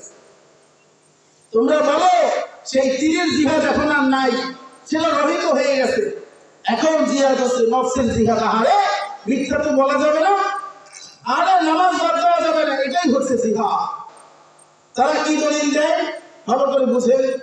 তারা বলে আল্লাহ রাসূল বড় এক যুদ্ধ থেকে ফেরত আসার পরে বলে রজানা মিনাল জিহাদিল আকবার। আল্লাহ রাসূল বলেন আমরা ইলাল জিহাদিল আসগর বলিয়া ছোট জিহাদ থেকে আমরা ফিরে এসেছি এবং বড় জিহাদের দিকে আমরা ধাবিত হচ্ছি। সেটা কি? সেটা হলো তোমার নফসকে, তোমার মনকে তুমি আল্লাহর দিকে ঘুরাও, তুমি আল্লাহমুখী করিয়ে দাও। এখানে তাফসীরকারগণ বলেন আরে তুমি জিহাদ থেকে আসছো, তাদের দলিল কি তারা শুনেন। তারা বলে যে আল্লাহ রাসূল মারামারির জিহাদ থেকে এসে বলছে যে আমরা ছোট জিহাদ থেকে ফিরে আসছি বড় জিহাদের দিকে। ছোট জিহাদ থেকে ফিরে আসছি বড় জিহাদের দিকে। এখন তারা দলিল দেয় রাসূল যে মারামারি করে এলেন সাহাবাদেরকে নিয়ে ইসলাম প্রচারের জন্য, সেটা ছিল ছোট জিহাদ। আর নিজের নফসকে আল্লাহর দিকে ঘুরানো সেটা হচ্ছে বড় জিহাদ। অতএব মারামারির জিহাদ বাদ দিয়ে দাও, নফসের জিহাদ শুরু করো। কাফের মুশরিকরা পেয়েছে সুযোগ, এরা এখন কিরে কিরে লাগাই দিয়েছে। হাত বাঁধো নাভির উপরে, বুকের উপরে, আমিন জোরে বলো, আস্তে বলো। এর ফাঁকে ফাঁকে ওরা যে কোরআনের সাথে শত্রুতা করে মুসলমানদেরকে আস্তে আস্তে ধ্বংসের দিকে ঠেলে দিচ্ছে, এটা আমাদের মাথায় নাই। অর্থাৎ আমাদেরকে এই নজরটা সরাইয়া ছোট ছোট দিকে নজর দিয়ে দিচ্ছে। নাউযুবিল্লাহ। এজন্য আমার কষ্ট হয় মাঝে মধ্যে, যেহেতু এগুলো জুমা আলোচনা করি, আপনারা জুমা ভ্যারাইটিস লোক থাকে, মাহফিলে এইসব বিষয়ে বেশি আলোচনা করি। যেহেতু আমাদের আল্লাহ তাআলা প্রত্যেকটা জায়গায় জিহাদের ব্যাপারে উদ্বুদ্ধ করেছে, আরে জিহাদ করো, মাল দিয়ে করো, জিহাদ করো, সম্পদ দিয়ে করো, জিহাদ করো, হাক্কা জিহাদি, যেভাবে বলেছি, যেভাবে রাসূল করেছে সেভাবে করো। আল্লাহ তাআলা তার রাসূলের মাধ্যমে হাদিসের মধ্যে বলেছেন যে ও রাসূল আপনি ভালো করে জানাই যান, তিনজন ব্যক্তির উপর আমি আল্লাহ তাআলা তাকে হেফাজত করা আমি আল্লাহর উপর ফরজ হয়ে যায়। কয়জন ব্যক্তির উপর? তিনজন ব্যক্তিকে হেফাজত করা আমি আল্লাহর উপর কি হয়ে যায়? ফরজ হয়ে যায়। এই তিনজন ব্যক্তির মধ্যে এক নম্বর ব্যক্তি হচ্ছে আল মুকাতিবুল্লাযী ইউরিদুল আদা। ওই ব্যক্তিকে সাহায্য করা আমার উপর ফরজ হয়ে যায়, আমি কর্তব্য করিয়া নিই নিজের উপর। যেই ব্যক্তি গোলাম থাকে, টাকার মাধ্যমে তার মুনির থেকে ছাড়াই আসবে, তার টাকা নাই, আমি আল্লাহ ওই ব্যক্তিকে টাকা জোগাড় করে দেই। দ্বিতীয় ব্যক্তি বলেন নিকাহুল্লাযী ইউরিদুল আফা। ওই যুবককে আমি সাহায্য করার জন্য আল্লাহর উপর ফরজ করে নেই। যেই যুবক বিবাহ করতে চায় সে গুনাহ থেকে বাঁচার জন্য, বিবাহ করতে চায় গুনাহ থেকে বাঁচার জন্য। এবং আর এক প্রকার ব্যক্তির কথা বলেন আল মুজাহিদু ফি সাবিলিল্লাহ। যেই ব্যক্তি আল্লাহর রাস্তায় জিহাদ করে, এই জিহাদ প্রাপ্ত ব্যক্তির উপর, যে জিহাদ করে এই মুজাহিদের উপর, তাকে হেফাজতের দায়িত্ব আমি আল্লাহর উপর আমি ফরজ করিয়ে দিলাম। সুবহানাল্লাহ। সালাতুন হাক্কুন আলাল্লাহি আউনুহুম। আল্লাহ বলেন এদের যত দায়িত্ব, হেফাজতের দায়িত্ব সব আমি আল্লাহর উপর ফরজ বানাই দিয়েছি। সুবহানাল্লাহ। অথচ ওলামায়ে কেরাম টুপিওয়ালারা এই আয়াতগুলোর বিরোধিতা করে বলে নফসের জিহাদ করো, তুমি নামাজ পড়ো না, আগে তোমাকে তুমি নামাজই বানাও। দেখেন কিভাবে নেক্সট সুরাতে ধোকা দেয়। আরে বেটা, তুমি ইসলাম প্রচার করবা কিভাবে? তুমি কাফের মসজিদ, তোমার এলাকায় একটা কনসার্ট হইতেছে, সেখানে যাই তুমি বাধা দেবা কিভাবে? তুমিই তো গান শুনো। আল্লাহ এখানে বলেছেন তোমরা ভালো কাজ করার প্রতি মানুষকে উদ্বুদ্ধ করো, তা'মুরুনা বিল মা'রুফ আদেশ করো, ওয়া তানহাউনা আনিল মুনকার, এবং অন্যায় যেখানে দেখবা সেখানেই বাধা দাও, অন্যায় যেখানে দেখবা সেখানেই বাধা দাও। অতএব আপনি মনে করেন না আপনার এলাকায় গান বাজাইতেছে যুবকেরা, আপনার এলাকায় বড় কনসার্ট হইতেছে, আপনার এলাকায় বড় খারাপ কাজ হইতেছে, আল্লাহ আর আপনি নামাজ পড়লেন, তাহাজ্জুদ করলেন, আল্লাহ আপনাকে ছেড়ে দিবেন? কখনোই সম্ভব নয়। তাফসীরে মুনীরের মধ্যে আসছে আল্লাহ আমাদের প্রতি বানাই আয়াত নাযিল করলেন, কুনতুম খায়রা উম্মাতিন উখরিজাত লিন-নাস। ও মানুষ, ভালো করে শুনে, এই উম্মতে মুহাম্মাদীদেরকে আল্লাহ বলেন কুনতুম খায়রা উম্মাতিন উখরিজাত লিন-নাস, তোমাদেরকে বানাইছি খায়রা উম্মাহ, সমস্ত মানুষের মধ্যে শ্রেষ্ঠত্ব তোমাদেরকে দিয়েছি। অর্থাৎ ও মানুষ, তোমাদেরকে উম্মতে মুহাম্মাদী, তোমাদেরকে সব মানুষের মধ্যে আমি শ্রেষ্ঠ বানাইলাম। কেন কেন বানাইলাম শ্রেষ্ঠ? কারণ তো আছে। আপনারা এখানে আসছেন, আসার একটা কারণ নাই? এগুলো জানবেন, এখান থেকে সব হাসিল করবেন, আছে না নাই উদ্দেশ্য? আল্লাহ বলেন তোমাদেরকে আমি উত্তম বানাইলাম, খায়রা উম্মাত বানাইলাম। কেন কেন জানোই? তা'মুরুনা বিল মা'রুফ ওয়া তানহাউনা আনিল মুনকার, এই জন্য যে তুমি দুনিয়াতে যাইয়া ভালো কাজ দেখলে সেখানে তুমি আদেশ করবা, আরো মানুষকে উদ্বুদ্ধ করবা, তাফসীর হবে সেখানে মানুষকে দাওয়াত দেবা, মাহফিল হবে, মসজিদের কাজ হবে সেখানে মানুষকে দাওয়াত দিয়ে কালেকশনের জন্য উদ্বুদ্ধ করবা। আর ওয়া তানহাউনা আনিল মুনকার, যখন তুমি খারাপ কাজ দেখবা, এই খারাপ কাজগুলো থেকে মানুষদেরকে তোমার সাধ্য মতো তুমি বাধা দেবা। এই জন্যই তোমাকে আমি কুনতুম খায়রা উম্মাতিন, শ্রেষ্ঠ মানুষ হিসেবে তোমার মর্যাদা আমি দিলাম। সুবহান। এখন বলেন, যে শর্ত আল্লাহ লাগাই দিলেন, আমরা যদি সেই শর্ত, ভালো কাজ দেখলে মানুষকে উদ্বুদ্ধ করা, খারাপ কাজের বাধা না দেয়, তাহলে সেই শর্তর যাজা, অর্থাৎ শর্ত দিয়ে যে প্রতিদান দিলেন, শর্তই যদি পালন না করি, তাহলে কি উত্তম মানুষ হওয়া যাবে? কখনোই যাবে না। সোজা বাংলা হিসাব। হাদিসের ভাষায় আসছে, যদি তোমার শক্তি থাকে যে তুমি ওখানে তোমার হাত দিয়ে প্রতিবাদ করবা, কি দিয়া? হাত দিয়ে প্রতিবাদ করবা, হাত দিয়ে দাও, প্রতিবাদ করে দাও। তুমি এলাকার চেয়ারম্যান মেম্বার, দেখতেছো এখানে একটা জুয়ার আসর হইতেছে, গাঁজার আসর হইতেছে, তুমি সেখানে হারে বাবা তোরা এগুলো করলে কেমন হয়, তোরা তো আমাকে এলাকার সন্তান, না না না, এরকম বললে বাঁচতে পারবেন না। আপনি জনগণের ভোট পাবেন ঠিকই, আল্লাহর আদালতের ভোট আপনি পাবেন না। কথা বলে ঠিক না? আল্লাহ বলেন তোমার ক্ষমতা ছিল, তুমি ওসি সাহেবকে কল দিয়ে ধরাও, দুইটা বাচ্চাকে ধরে দাও, তাহলে দেখবা সামনে আর কে এগুলো প্রকাশ্যে করার সুযোগ হবে না। তুমি কিশোর গ্যাং হইতেছে, ছোট ছোট বাচ্চারা চাকু নিয়ে ঘোরাফেরা করতেছে, তুমি ভোটের চিন্তা করো না, তুমি তাদেরকে, তোমার ক্ষমতা ওসি সাহেবের ফোন দিয়ে ধরাই দাও, তুমি তাকে দিলে থাপ্পড় দাও। আল্লাহ তাআলা বলেন এই প্রতিবাদ যখন তুমি করতে পারবা, তখনই কেবলমাত্র শ্রেষ্ঠ উম্মত তোমাকে আমি বলেছি সেই আওতার মধ্যে তুমি হইতে পারবা। সুবহানাল্লাহ। এইবারে দ্বিতীয় স্তর বলেছেন, যারা হাত দিয়ে প্রতিবাদ করবে, হাত দিয়ে করো, সেটা দিয়ে না পারলে তুমি জবান দিয়ে করো। কি দিয়ে করো? আপনার এলাকার বাচ্চারা দুষ্টামি করতেছে, গাঁজা খাইতেছে, ইয়াবা খাইতেছে, আপনি সেখানে যদি দেখেন যে আপনি একটা মাইর দিতে যান, উল্টো আপনাকে মারবে, এরকম আছে না? হয় না সমাজে? আল্লাহ তাআলা বলেন এদেরকে তোমার মারার দরকার নেই, তুমি মুখ থেকে বলে এগুলো করো কেন, তোমার তো কবরে একদিন যাওয়া লাগবে, এগুলো তো বলা যায়। আবার এগুলো যাদেরকে বলা যায় না, হেরা কে না, হেরা হলো কে না, যেই দল ক্ষমতা আছে তারা ক্ষমতাশীল। এখন তাদেরকে আপনি জানেন, তাদেরকে মুখ দিয়েও যদি বাধা দেন, আপনার পিছনে পিছনে অনেক ক্ষতি করবে। আল্লাহ তাআলা বলেন তোমার যদি এরকম আশঙ্কা থাকে, ভয় থাকে, কমপক্ষে তুমি অন্তর থেকে তাদেরকে ঘৃণা করো আর বলো আল্লাহ এই বিপদে আমাকে কখনো ফেলাইয়েন না। তো এই যে অন্যায় দেখলে আমাদেরকে বাধা দেওয়া, এটাই হচ্ছে জিহাদ। এই বাধা দেওয়াটা কি জিহাদ? ভালো করে বলতেন, জিহাদের আবিধানিক অর্থ হচ্ছে জাহাদান, যে কোনো ব্যক্তি আল্লাহ তাআলার রাস্তায় ভালো কাজের জন্য চেষ্টা করবে, তো সর্বোচ্চ চেষ্টা করবে, সেখানে আল্লাহ রসুল শিখাই গেছেন প্র্যাকটিসে যে জিহাদ করবা তো। জিহাদ তো অনেক হাদিসের ভাষায় আসছে যে ও সাহাবায়ে কেরাম তোমরা নফসের সাথে জিহাদ করো, ও সাহাবায়ে কেরাম তোমার নফসের যে আম্মারা আছে তার সাথে তুমি জিহাদ করো। কিন্তু ওই জিহাদ আর কোরআনের ভাষায় যেই সমস্ত জায়গায় আগে পূর্বাপরে আলোচনা এসে জিহাদের আলোচনা, মারামারি আলোচনা আনছে, ইসলাম প্রচার, ইসলাম বাস্তবায়ন করা আলোচনা আনছে, সেই জিহাদকে টেনে টেনে আপনি যদি বলেন নফসুল জিহাদ, নফসুল জিহাদ, আল্লাহ বলেন তোমার এই উল্টা পাল্টা তুমি কোরআনের তাবিল করার কারণে, তাফসীর করার কারণে তোমার ওই জবানটা লোহার আগুনে কেচে দিয়ে আমি আল্লাহ তাআলা ফেরেশতাদের মাধ্যমে কিয়ামতের ময়দানে কাটবো। নাউযুবিল্লাহ। এজন্য এই জিহাদের আলোচনা আমাদের যখন সামনে আসে আমরা সকলেই একটু এড়িয়ে যেতে চাই, জঙ্গি জঙ্গি মনে হয়, কিন্তু আল্লাহ বলেন না, খবরদার।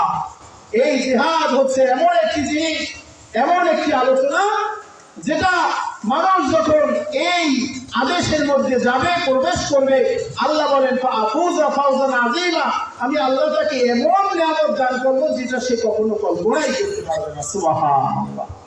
এরপরে আল্লাহ কি বললেন, ওয়ালা ইন আসাবাকুম ফাদলুম মিনাল্লাহ লা ইয়াকুলান্না কাআন লাম তাকুন বাইনাকুম ওয়া বাইনাহু মাওয়াদ্দাতুন ইয়া লাইতানি কুনতু মাআহুম ফাফুজা ফাওজান আযীমা। কাফেরদের ব্যাপারে আল্লাহ তাআলা বলতেছেন ওয়ালা ইন আসাবাকুম ফাদলুম মিনাল্লাহ, কি বলছিলাম, মুসলমানরা যখন জিহাদে যায়, যাওয়ার পরে তারা একটু বিজয় লাভ করতে পারে না, হাইরা যায়। আল্লাহ তাআলা তাদের ঈমান পরীক্ষা করার জন্য জিহাদের কিছু কিছু জিহাদে যাইয়া মুসলমানরা আসতে বিজয় লাভ করতে পারে না, কিছু কিছু জিহাদে যাই কি করতে পারে না, বিজয় লাভ করতে পারে না। আল্লাহ তাআলা বলেন এই অবস্থায় কাফিররা যখন দেখতেছে মুসলমানরা মার খাইতেছে, মুসলমানরা ভালো কইরা যুদ্ধ করতে পারতেছে না, আল্লাহ তাদেরকে পরীক্ষা করেন। তখন কাফেররা পিছনে বসে বলতো লাকাদ আনামাল্লাহু আলাইয়া ইয লাম আকুম মাআহুম শাহীদা, আল্লাহ আমাকে বাঁচাইছেন যে আমি তাদের মধ্যে তাদের সাথে জিহাদে যাই না। এরপরে আবার আল্লাহ বলতেছেন, আবার আল্লাহ জিহাদে যেখানে কাফের মুশরিক বেঈমানরা যুদ্ধ করিয়া বিজয় লাভ করেছে, বদরের যুদ্ধে কি আপনারা শুনেন নাই? সাহাবায়ে কেরাম ছিল 313 জন। কতজন? 313 জন সাহাবায়ে কেরাম।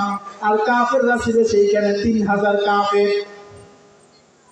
এত কাফেরদের মধ্যে সাহাবায়ে কেরামদের হাতে কোনো অস্ত্র নাই, অল্প 313 জন সাহাবীর হাতে অল্প 100 কম কয়েকটা তরবারি ছিল, কয়েকটা ঘোড়া ছিল। আর সাহাবায়ে কেরামের বড় বড় তেজি, কাফেরদের তেজি তেজি ঘোড়া, বড় বড় অস্ত্র, বড় বড় ঢাল। সাহাবায়ে কেরাম একটু ভীত হয়ে গেলেন, ভয় পাইলেন। আল্লাহ তাআলা বললেন, ও রাসূল সাহাবায়ে কেরামদেরকে বলিয়ে দেন ভয় পাওয়ার কারণ নাই, কারণ মুসলমানের সাথে সব সময় একজন আছেন, চিল্লায় বলেন তিনি কে? আল্লাহ তাআলা বলেন ভয় পাইও না, ভয় পাওয়ার কারণ নাই। ওই যুদ্ধের মধ্যে সাহাবায়ে কেরাম বলেন আমরা কি দিয়ে যুদ্ধ করব, যুদ্ধ করার কিছুই পাই না। এক এক সাহাবী বলেন আমি শুকনা খেজুরের ডাল পাইলাম সেইটা ভাঙলাম, আর একজন বলে আমি কাঁচা খেজুরের ডাল পাইলাম সেইটা ভাঙলাম, আর একজন বলে আমি খেজুর পাতা আছে না, আমি পাতা পাইলাম, একটা পাতা হাতে নিলাম। বলে একজনের হাতে যদি এত বড় অস্ত্র থাকে, ঢাল থাকে, আর একজনের হাতে যদি শুকনা খেজুর গাছের একটা ডাল থাকে, বলেন কার শক্তি বেশি থাকে? কার? অস্ত্রওয়ালার না? অথচ সাহাবায়ে কেরাম বলেন আমরা বুঝি না। যখন ওই শুকনা ডাল দিয়া কাফেরদের গায়ে গাছতে আঘাত করে, দেখি ওই কাফেররা শুকনা ডালের আঘাতে দাঁড়ানো অবস্থা থেকে শুয়ে পড়ে যায়। যখন যুদ্ধ শেষ হইয়া মুসলমানদের বিজয় হয়ে যায়, যে সমস্ত কাফেরদেরকে বন্দী করিয়া কাফেরদেরকে বন্দী করলেন, মুসলমানেরা জিজ্ঞেস করলেন তোমাদেরকে তুমি কিভাবে বাঁচলা, তোমাকে কিভাবে মারা হয়েছিল, তুমি একটু বর্ণনা দাও। তারা বলে আমরা জানি না, দেখতেছি আসমান থেকে সাদা পোশাক পরা, পাঞ্জাবি পরা, পাগড়ি পরা কেমন জানি হুজুররা নামতেছে। কোত্থেকে? আসমান থেকে। সবার হাতে বড় বড় তরবারি। সবার হাতে কি? বড় বড় তরবারি। আল্লাহ তাআলা বলে, সাহাবায়ে কিরাম, তুমি দেখতেছো তোমার হাতে পাতলা খেজুরের ডাল, শুকনা ডাল, তুমি ওইটা দিয়ে আস্তে আঘাত করো, তোমার নজরের বাইরায় আমি ফেরেশতা দিয়া ওই আঘাতের সামনে একটা বড় তরবারি দিয়ে আগায় পোষ দিয়া দে। এটা হচ্ছে কার পাওয়া? জোরে বলেন কার? আল্লাহ বলেন, এই জন্য আমি আল্লাহ যদি দয়া করি, আমি আল্লাহর হিকমত নিয়ামত অনুযায়ী আদেশ অনুযায়ী বান্দা তুমি যদি চলতে পারো, দেখবা তোমায় আমি আল্লাহর আদেশ অনুযায়ী চলার কারণে তুমি সাধারণভাবে দেখবা তুমি একটু ক্ষতির মধ্যে আছো, তুমি এই জিনিসটা পারিয়ে সামনে উঠতে পারবা না। আল্লাহ বলেন, ইন্নামাল উসরি ইউসরা, তোমার এই কঠিনটা পারানোর পরে সামনে যাইয়া দেখবা তোমার জন্য আলোর অভাব নাই। তো এই যুদ্ধে যেমন বদরের যুদ্ধে সাহাবায়ে কিরাম বিজয় লাভ করলেন এবং গনিমতের মাল পাইলেন, কাফেরদের স্ত্রীরা যে স্বর্ণগুলা পইরা আছে এইগুলা মুসলমানরা পাইছে, যে এই স্বর্ণের বাটাগুলা নিয়ে আসছে মুসলমানরা পাইছে। মুসলমানরা সেখানে উট পেয়েছে, তরবারি পেয়েছে, এই যে গনিমতের মাল। আল্লাহ বলেন, এই গনিমতের মাল আমি মুসলমানদের জন্য হালাল করে দিয়েছি। এই মুসলমানরা যখন গনিমতের মাল যুদ্ধের পরে পেয়ে যায়, তখন কাফেররা কি বলছে সেই কথাটা আল্লাহ কোরআনে বললেন। আল্লাহ বলেন, ওয়ালাইন আসাবাকুম ফাদলুম মিনাল্লাহ, এর আগে আমি বলেছি তোমরা যখন যুদ্ধে হাইরা যাও, ওরা বলে ভালো হইছে আমরা যুদ্ধে যাই নাই। আর এখন যখন যুদ্ধে বিজয় লাভ করো, ওরা বলতেছে আরে ওয়ালাইন আসাবাকুম ফাদলুম মিনাল্লাহ, মুসলমানরা তো অনেক মাল পেয়ে গেল, আল্লাহ তো তাদেরকে পাঁচজন অনুগ্রহ দান করলো, তাদেরকে তো বিজয় লাভ করলো। এইবার তারা বললেন, তারা এমন কথা বলে যেন তোমাদের আল্লাহ বলেন, ও মুসলমান, তোমাদের সাথে তাদের সাথে মধ্যে কোনো হৃদ্যতা নাই, মহাব্বত নাই, এইরকম একটা ক্ষোভ নিয়ে তারা বলতে থাকে, ইয়া লাইতানি হায়াতুন কুনতু মাহুম, আমরাও যদি কিছু না হইয়া ইন্নানি কুল্লাম আল্লাহ ইউবাতিয়ান না, যুদ্ধ থেকে পিছন না দিয়া পিছনে না সইরা তাদের সাথে যদি জিহাদে যাইতাম, ফাফুজা ফাওজান আযীমা, তাহলে আমরাও তাদের সাথে ওই রকম সুন্দর সুন্দর গনিমতের মাল পাইতাম। আছে না এইরকম মানুষ যুদ্ধ করে, ইসলামের একটা কাজ করে, কোরবানি 5 লক্ষ টাকার কোরবানি দেয়, গরিব দুঃখীর মাঝে গোস্ত বিলাই দেয়, উদ্দেশ্য থাকে কি বলেন? আল্লাহর উদ্দেশ্য থাকে নাকি মানুষদেরকে দেখানোর উদ্দেশ্য? কি উদ্দেশ্য? দেখানো। সবাই না, কিছু কিছু মানুষ আছে এরকম। আবার যাকাতের সময় আল্লাহ রাসূল বলেন, তুমি যাকাত দাও একজন মানুষকে, এবছর যাকাত দাও, আগামী বছর তার যেন যাকাত না খাইতে হয়, আগামী বছর তার জন্য যাকাত না খাইতে হয়। আরে ও রিক্সা চালায়, ওর ব্যবসার মধ্যে একটু প্রমোট করে দাও, তোমাকে 10 জনকে কে দিতে বলছে, আর তুমি নাম কেনার জন্য, তোমার ভোট কেনার জন্য, তোমার পক্ষে লোক কেনার জন্য তুমি 300 টাকা 400 টাকার শাড়ি কিনে তাদেরকে দাও, গোপনে খোঁজ নিয়ে দেখো তোমার ওই শাড়ি একদিন পরার পরে ওরা কাঁচা সেলাই করবে, তাও সেলাই করতে চায় না। কথা বলেন ঠিক কিনা? কারণ কি, ধোয়ার সাথে সাথে রং উঠে যায়, ধোয়ার সাথে সাথে সুতা উঠে যায়। তুমি যাকাত দিলা তো কেমন যাকাত দিলা? এইটা আল্লাহ তাআলা বলেন, তুমি মনে করতে পারো দুনিয়াতে অনেক কিছু অর্জন করেছো, কিন্তু এর পিছন দিকে তাকায় দেখো, তোমার এই যাকাত দাও মানে 0 লেভেলের যাকাত, এই যাকাতের কোনো ফায়দা নাই। কারণ লৌকিকতার জায়গা ইসলামের মধ্যে কোথাও নাই। যে নামাজ পড়বে, নামাজ পড়তে হবে কার জন্য? আল্লাহর জন্য। যে যাকাত দিবে, যাকাত হইতে হবে আল্লাহর জন্য। কুরবানি দিবা, কুরবানি হইতে হবে আল্লাহর জন্য। একজনে আফসোস দিয়ে বলে, ভালো সম্পর্ক আমার সাথে, বলে যে হজ করতে করতে 3 থেকে 4 বার করলাম, এখনো কই হাজী সাহেব বইলা ডাকে না, এখনো কই হাজী সাহেব বইলা ডাকে না। বলেন এর মনের উদ্দেশ্য ভালো না খারাপ? হজ করতে করতে 3-4 বার করলাম, এখনো কই হাজী সাহেব বলিয়া ডাকে না। তাহলে আল্লাহ বলেন, এই যে তোমার উদ্দেশ্য লোক দেখানো, ভালো কইরা শুনিয়া নাও। তোমার উদ্দেশ্য যদি হয় লোক দেখানো, তোমার এই ইসলামিক কাজ দিয়া, তোমার এই ইসলামিক কোরআনের কাজ দিয়া হইতে পারে তুমি দুনিয়াতে অনেক কিছু করেছো, মানুষ তোমাকে ভালো বলেছে, কিন্তু আমি আল্লাহর নজরে তুমি ভালো হইতে পারো না। কথা বলে ঠিক কিনা? এজন্য ভাইয়া আমার, সকলে একটাই চেষ্টা করবেন, সকলের যে কোনো কাজ করবো আমি আল্লাহর জন্য করব। যে কোনো কাজ করবো কি জন্য করবো?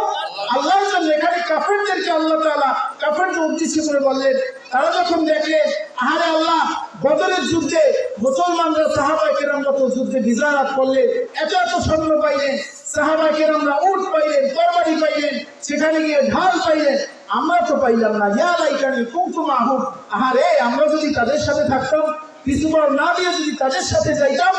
ঠিক এইভাবে কিয়ামতের ময়দানে ওয়ায়াউমা ইয়াদুল যালিমু আলা ইয়াদাইহি ইয়াকুলু ইয়া লাইতানি ইত্তাখাযতু মা'আর রাসূলি সাবিলা।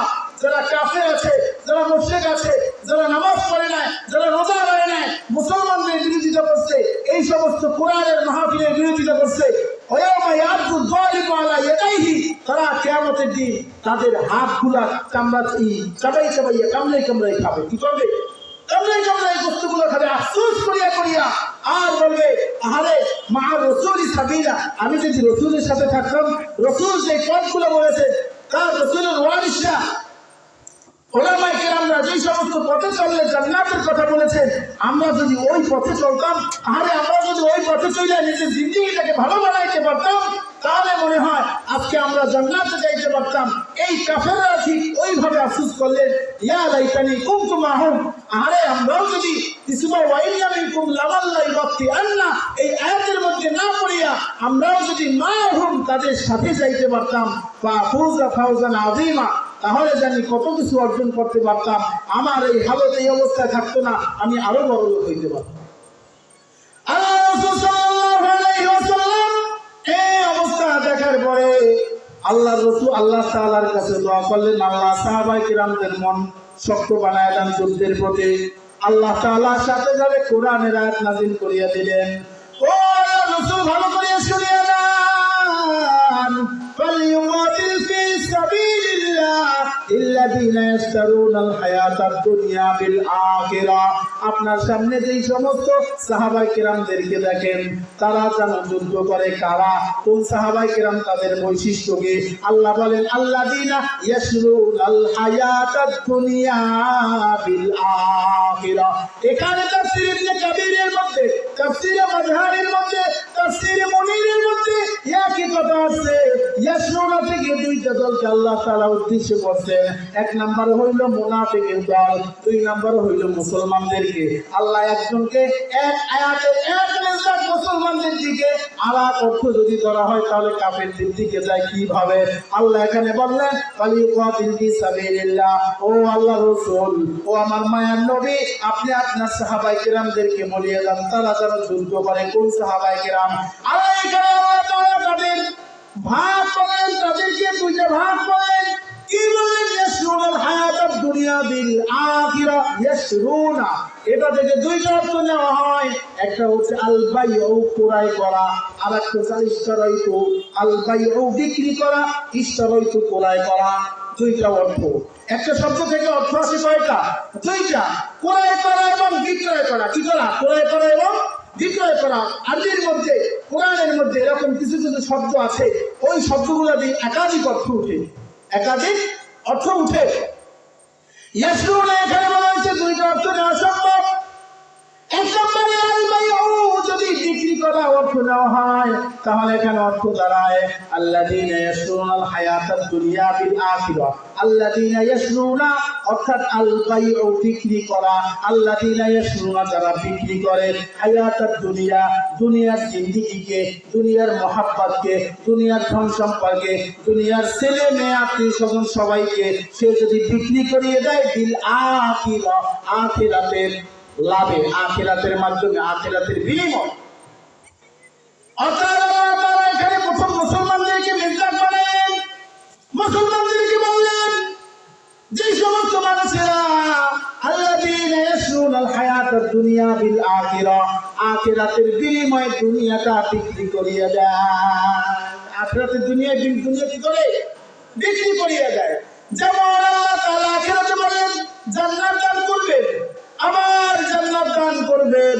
ওই জান্নাতের মধ্যে আল্লাহ তাআলা যে সমস্ত নিয়ামত, দুনিয়াতে সুন্দরী মেয়েরা আছে, আপনি যদি তাদের থেকে চোখ দূরে রাখা আল্লাহর দিকে তাকায় থাকেন, ভালো পথে চলেন, আল্লাহ বলবেন দুনিয়াতে সুন্দরী নারীর দিকে তাকাও নাই, গুনার দিকে আগাও নাই, আমি জান্নাতে তোর জন্য সুন্দরী নারীর ব্যবস্থা করলাম।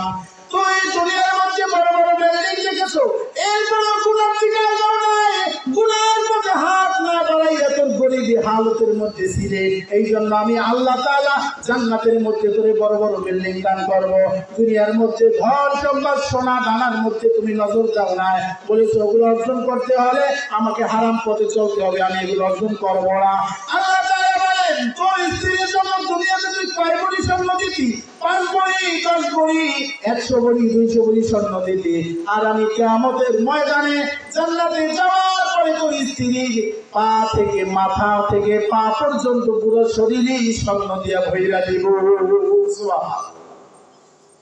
আল্লাহ তাআলা বলেন এই যে তুমি দুনিয়ার লোভটা ত্যাগ করলা, সামনে আখিরাতের বিনিময় আল্লাহকে পাওয়ার আশায়, জান্নাত পাওয়ার আশায়, আমি আল্লাহ তাআলাকে এইভাবে রাসূলকে আল্লাহ তাআলা বলতেছেন, ও রাসূল আপনার সাহাবায়ে কেরামের মধ্যে যারা দুনিয়াকে ত্যাগ করলো আখিরাতের বিনিময়, তাদেরকে আপনি বলিয়ে দেন ফালিয়ুকাতিল ফি সাবিলিল্লাহ, তারা যেন আল্লাহ তাআলার রাস্তায় জিহাদ করে।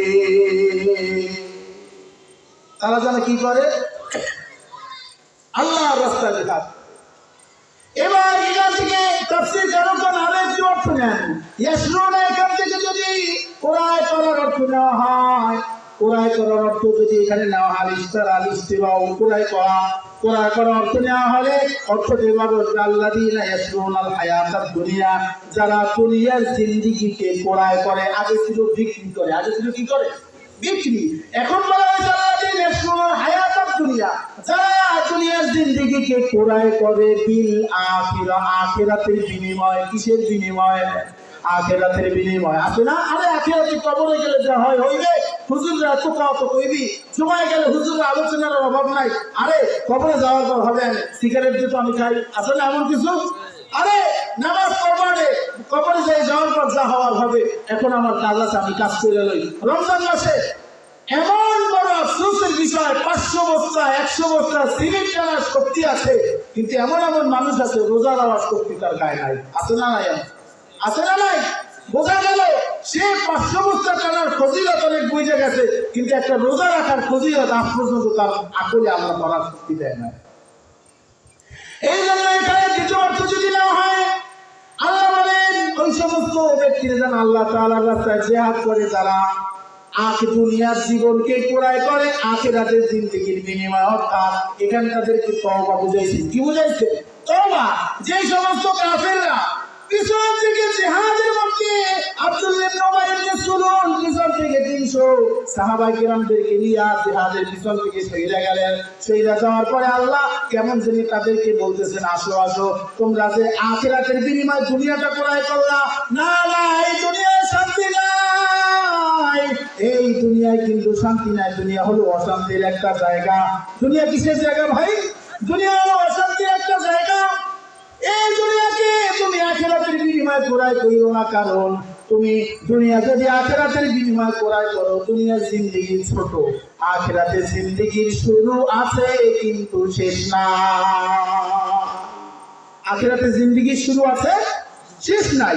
কিন্তু দুনিয়ার জিন্দেগি তোমার জানা আছে, তুমি তোমার মায়ের পেটে হইছো, হওয়ার পরে রূহু আলমে রূহের জগতে আল্লাহ তোমাকে বানাইছে, এটাও তুমি জানো।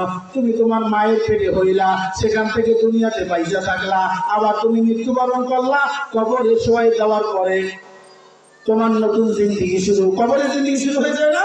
মান রব্বুকা মান দীনুকা ওয়া মান নাবিয়ুকা, প্রশ্ন থেকেই কবরের জিন্দেগি শুরু হয়ে যায়। এই যে শুরু হইছে, কবে শেষ কোন মানুষকে আল্লাহ জানায় না, তার রাসূল কেউ জানায় না। এই জন্য আল্লাহ তাআলা বললেন, তোমরা যারা আখিরাতের বিনিময়ে দুনিয়ার জিন্দেগিকে ক্রয় করেছো, খবরদার তোমরা বোঝো নাই দুনিয়ার জিন্দেগিকে কোনো লাভ নাই, দুনিয়ার জিন্দেগি ক্ষমতায়, আখিরাতের জিন্দেগির শুরু আছে শেষ নাই। কিভাবে শেষ নাই? আল্লাহ তাআলা কিয়ামতের ময়দানে ময়দানে বিচার আচার যখন শেষ করবেন, শেষ করার পরে যারা জান্নাতি তাদেরকে জান্নাত দান করবেন, যারা জাহান্নামী তাদেরকে জাহান্নাম পাঠায় দেবেন। বিচার আচার শেষ। এখন যারা জান্নাতে গেছেন, জান্নাতে যাওয়ার পরে নাজ নিয়ামত এক একটা ফল খাবে, 70 পদের স্বাদ থাকবে। কত পদে? 70 পদের স্বাদ। কিন্তু এরপরও জান্নাতীর মাথার মধ্যে টেনশন, জান্নাতীদের মাথার মধ্যে টেনশন কাজ করতেছে। জান্নাতে দুধের নহর, তোমার এলাকায় বসে তুমি 100 টাকায় দুধ খাও, তার মধ্যেও পানি মিলানো আছে না নাই? আছে না নাই? পানি মিলানো। আর জান্নাতে যাওয়ার পরে দুধের নহর আল্লাহ জারি করিয়া দিবেন। তুমি দুনিয়া জিন্দেগিকে, তোমার গায়ে শক্তি নাই, আল্লাহ বলেন তুমি জান্নাতে যাওয়ার পরে 40 জন পুরুষের শক্তি তোমার গায়ে আল্লাহ দান করবেন। এই এত নিয়ামত পাওয়ার পরে জান্নাতীদের মনের মধ্যে শান্তি নাই, একটা টেনশন কাজ করবে। আবার জাহান্নামে যাবে, আল্লাহ জ্বালাইতেছেন, জ্বালাইতে কয়লা বানায় ফলান, আবার নতুন জিন্দেগি দান করেন। আবার জ্বালাইতেছেন, জ্বালায় কয়লা বানান, আবার নতুন জিন্দেগি দান করেন। এত কষ্টের মধ্যে যারা জাহান্নামী তারা একটা আশা পোষণ করবে, আহারে না জানি আল্লাহ আমাকে মুক্তি দেয়, আহারে না জানি কবে আমি একটু মারা যাই, এই জাহান্নাম থেকে আমি মুক্তি পাবো, আমি কবে জানি একটু মারা যাইয়া জাহান্নামের এই অন্ধ ফেরেশতাদের গুরুম থেকে, পিরান থেকে একটু মুক্তি পাবো। আল্লাহ তাআলা তখন বললেন, ও জিবরাইল, জান্নাত এবং জাহান্নামীদেরকে জান্নাত জাহান্নামের মাঝখানে একটু নজর দেওয়া। এরপরে জান্নাত জাহান্নামের মাঝখানে যেই পর্দাটা আছে, পর্দাটা সরায় দাও, পর্দাটা সরায় দাও। এখানে দুম্বা সরাই দাও। কি সরাই দাও? দুম্বা সরাই দাও। আর সেখানে শোনানোর পরে বলবো, জান্নাতবাসী ভালো কইরা তাকায় যায়, ও জাহান্নামবাসী ভালো কইরা তাকায় যায়। এই যে দুম্বা দেখতেছো, দুম্বার নাম হলো আল মাউত, মৃত্যু। দুম্বার নাম কি? মৃত্যু। ও জান্নাতবাসীরা, তোরা আফসোস করতেছো, তোরা কবে জানি মারা যাওয়ার, এই জান্নাত থেকে আমি আল্লাহ তোদেরকে বের করে দেব। না না না না, এই আফসোস করিস না, তোরা জান্নাত পেয়েছো, খালিদিনা ফিহা আবাদা, ওইখানেই তোরা চিরজীবন থাকবি। ও জাহান্নামীরা, তোরা একটু আশা আছো তোদেরকে আমি আল্লাহ মনে হয় মাফ করবো। না না, তোরা আমি আল্লাহ তাআলাকে মানো নাই, মূর্তি পূজা করছো। ও কাফেররা, তোদের মাপ নাই, তোরা মৃত্যুবরণ কইরা জান্নাতে যাবি, এই আশা পোষণ করিস না। ভালো কইরা তাকাই দেখ, এই দুম্বার নাম হলো মৃত্যু। আল্লাহ ওইখানে দুম্বাকে জবাই করিয়া বলবেন, আজকে থেকে আমি আল্লাহ তাআলা এই মৃত্যু নামক জিনিসটা এখানে জবাই করিয়া দিয়া সমাপ্তি করিয়া দিলাম। আর জিন্দেগিতে জান্নাতবাসী জাহান্নামবাসী তোমাদের মৃত্যু হবে না। তাহলে বলেন, দুনিয়ার জিন্দেগি যে আপনার শুরু জানা আছে, শেষও জানা আছে। জানা আছে বলতে মৃত্যু একদিন হবে, হয়তো কারো 50-এ, কারো 55-তে। আমাদের এই যে মসজিদে আমি এখানে খেদমত নেওয়ার পরে কয়েকজন ভাইকে তো দেখলাম, এই যে জামিল ভাই অল্প বয়সে মারা গেল, এবার মসজিদের পাশে যে কিছুদিন আগে মারা গেল রাতের বেলা অল্প বয়সে, আরো পরের মানুষ দেখতেছি অল্প বয়সে মারা যায়। তো দুনিয়ার জিন্দেগি যেভাবেই হোক একটা পর্যায়ে শেষ হবে, আমাদের জানা আছে। কিন্তু আখিরাতের জিন্দেগি শুরু আছে, কবরের জিন্দেগি থেকে শুরু হয়ে যায়, কিন্তু সেটার শেষ আল্লাহ কোনো মানুষকে, কোনো রসুলকে, কোনো সাহাবায়ে কেরামকে, কোনো ফেরেশতাদেরকে আজ পর্যন্ত জানান না। এজন্য আল্লাহ তাআলা বলতেছেন, ফালিয়াকাতিল ফি সাবিলিল্লাহিল্লাযীনা ইশতারাউনাল হায়াতাদ দুনিয়া বিল আখিরাহ। দ্বিতীয় এখানে অর্থ মধ্যে দেওয়া যায়, ও মুনাফিকরা, তোমরা ইসলাম ধর্ম গ্রহণ করেছো, মুনাফিকি করিও না। তোমরা আখিরাতের বিনিময় বাদ দিয়া আখিরাতের বিনিময় দুনিয়াটা ক্রয় করিও না। এখনো সময় আছে। ফালিয়াকাতিল ফি সাবিলিল্লাহ, রাসূলের সাথে জিহাদে বের হও। ইউকাতিল, কাফেরদেরকে যেইখানে পাও সেইখানে ধরে কতল করিয়া দাও। তাহলে কি হবে? ইশরুনা হায়াতাদ দুনিয়া বিল আখিরাহ। এরপর আল্লাহ বলেন, তোমরা যদি এরকম জিহাদে যাও, তোমরা খারাপ ছিলা, মুনাফিক ছিলা। প্রথম অর্থ দিয়ে আল্লাহ মুমিনকে বলেন, দ্বিতীয় অর্থ বললে আল্লাহ মুনাফিকদেরকে বলেন। উভয় প্রকারকে আমরা যদি সম্পাদন করি, আল্লাহ বলেন উভয় প্রকারের মধ্যে তাদের ফজিলত, জিহাদে গেলে ফজিলত কি দিব? ও রাসূল, আপনার উম্মতদেরকে জানায়া দেন, ওয়া ইউকাতিল ফি সাবিলিল্লাহি ফায়াকুতাল আও ইয়াগলিব। আর তারা জিহাদে যাইয়া, জিহাদ জিহাদে যাইয়া যুদ্ধ করতে করতে যদি আবারও জীবিত অবস্থায় বাড়িতে ফিরে আসে, আবার কিছু মানুষ আছে যুদ্ধে যাইয়া সেখানে কাফেরদের হাতে নিহত শহীদ হয়ে যাইবে। ও আল্লাহ রাসূল, আপনি জানা দেন উভয় প্রকার ব্যক্তিদের জন্য রয়েছে ফাসাওফা নুতিহি আজরান আযীমা, অনেক অনেক বড় প্রতিদান। কেমন প্রতিদান? যারা আল্লাহ রাসূল অন্য একটা হাদিসের মধ্যে বলেন, আত-তাজিরু সুদুকুল আমিন মান নাবিয়্যিন ওয়াস সিদ্দিকিন ওয়াস শুহাদাই ওয়াস সালিহিন। যারা দুনিয়ার মধ্যে সৎভাবে ব্যবসা করবে, তাদের হাসর হবে কার সাথে? মান নাবিয়্যিন, নবীদের সাথে, ওয়াস সিদ্দিকিন ওয়াস শুহাদাই ওয়াস সালিহিন। এইখানে চারটা স্তরের কথা বলেছেন আল্লাহ। মুজাহিদদের কথা আল্লাহ ওইখানে এই চার স্তরের মধ্যে প্রবেশ করা দিলেন। এইবার আল্লাহ রাসূল আরো বলেন, কিয়ামতের ময়দানে কিছু কিছু মানুষ এমন হবে যাদের কোনো হিসাব কিতাব লাগবে না, বিনা হিসাবে জান্নাতি, বিনা হিসাবে জান্নাতে যাবে। আল্লাহ বলেন, এক নম্বর ওই সমস্ত ব্যক্তি যারা ইলম শিখেছে, ইলম শিখে কোনো বিনিময়ের মাধ্যমে, বিনিময় ছাড়া মানুষকে ইলম শিখাইছে, কোনো তার মধ্যে লৌকিকতা ছিল না। আর দুই নাম্বার হলো ওই মুজাহিদ, যেই ব্যক্তি সে জিহাদ করেছে, তার মধ্যে কোনো লৌকিকতা ছিল না, একমাত্র আল্লাহর জন্য। এজন্য ভাই, জিহাদের আলোচনা অনেক, আমরা সকলে চেষ্টা করব যে আমার সাধ্য অনুযায়ী আমি জিহাদ করব। আমার এলাকায় বাচ্চারা যে কিছু উল্টাপাল্টা কাজ করে, যুবকরা উল্টাপাল্টা কাজ করে, আমার সাধ্য মতো আমি তাদেরকে বাধা দেবো, পারবো তো ইনশাআল্লাহ। আল্লাহ তাআলা তার এই আয়াতের মধ্যে আমাদেরকে অন্যায়ের বিরুদ্ধে যে জিহাদ করা, শক্তি দিয়া সেটা সাধ্য করা যে আমাদেরকে আদেশ করেছেন, আল্লাহ যেন সকলকে তৌফিক দান করেন। সকলে বলি আমিন। ওয়া আখিরু দাওয়ানা আলহামদুলিল্লাহি রাব্বিল আলামিন। আসসালামু আলাইকুম ওয়া রাহমাতুল্লাহ। প্রিয় ভাই।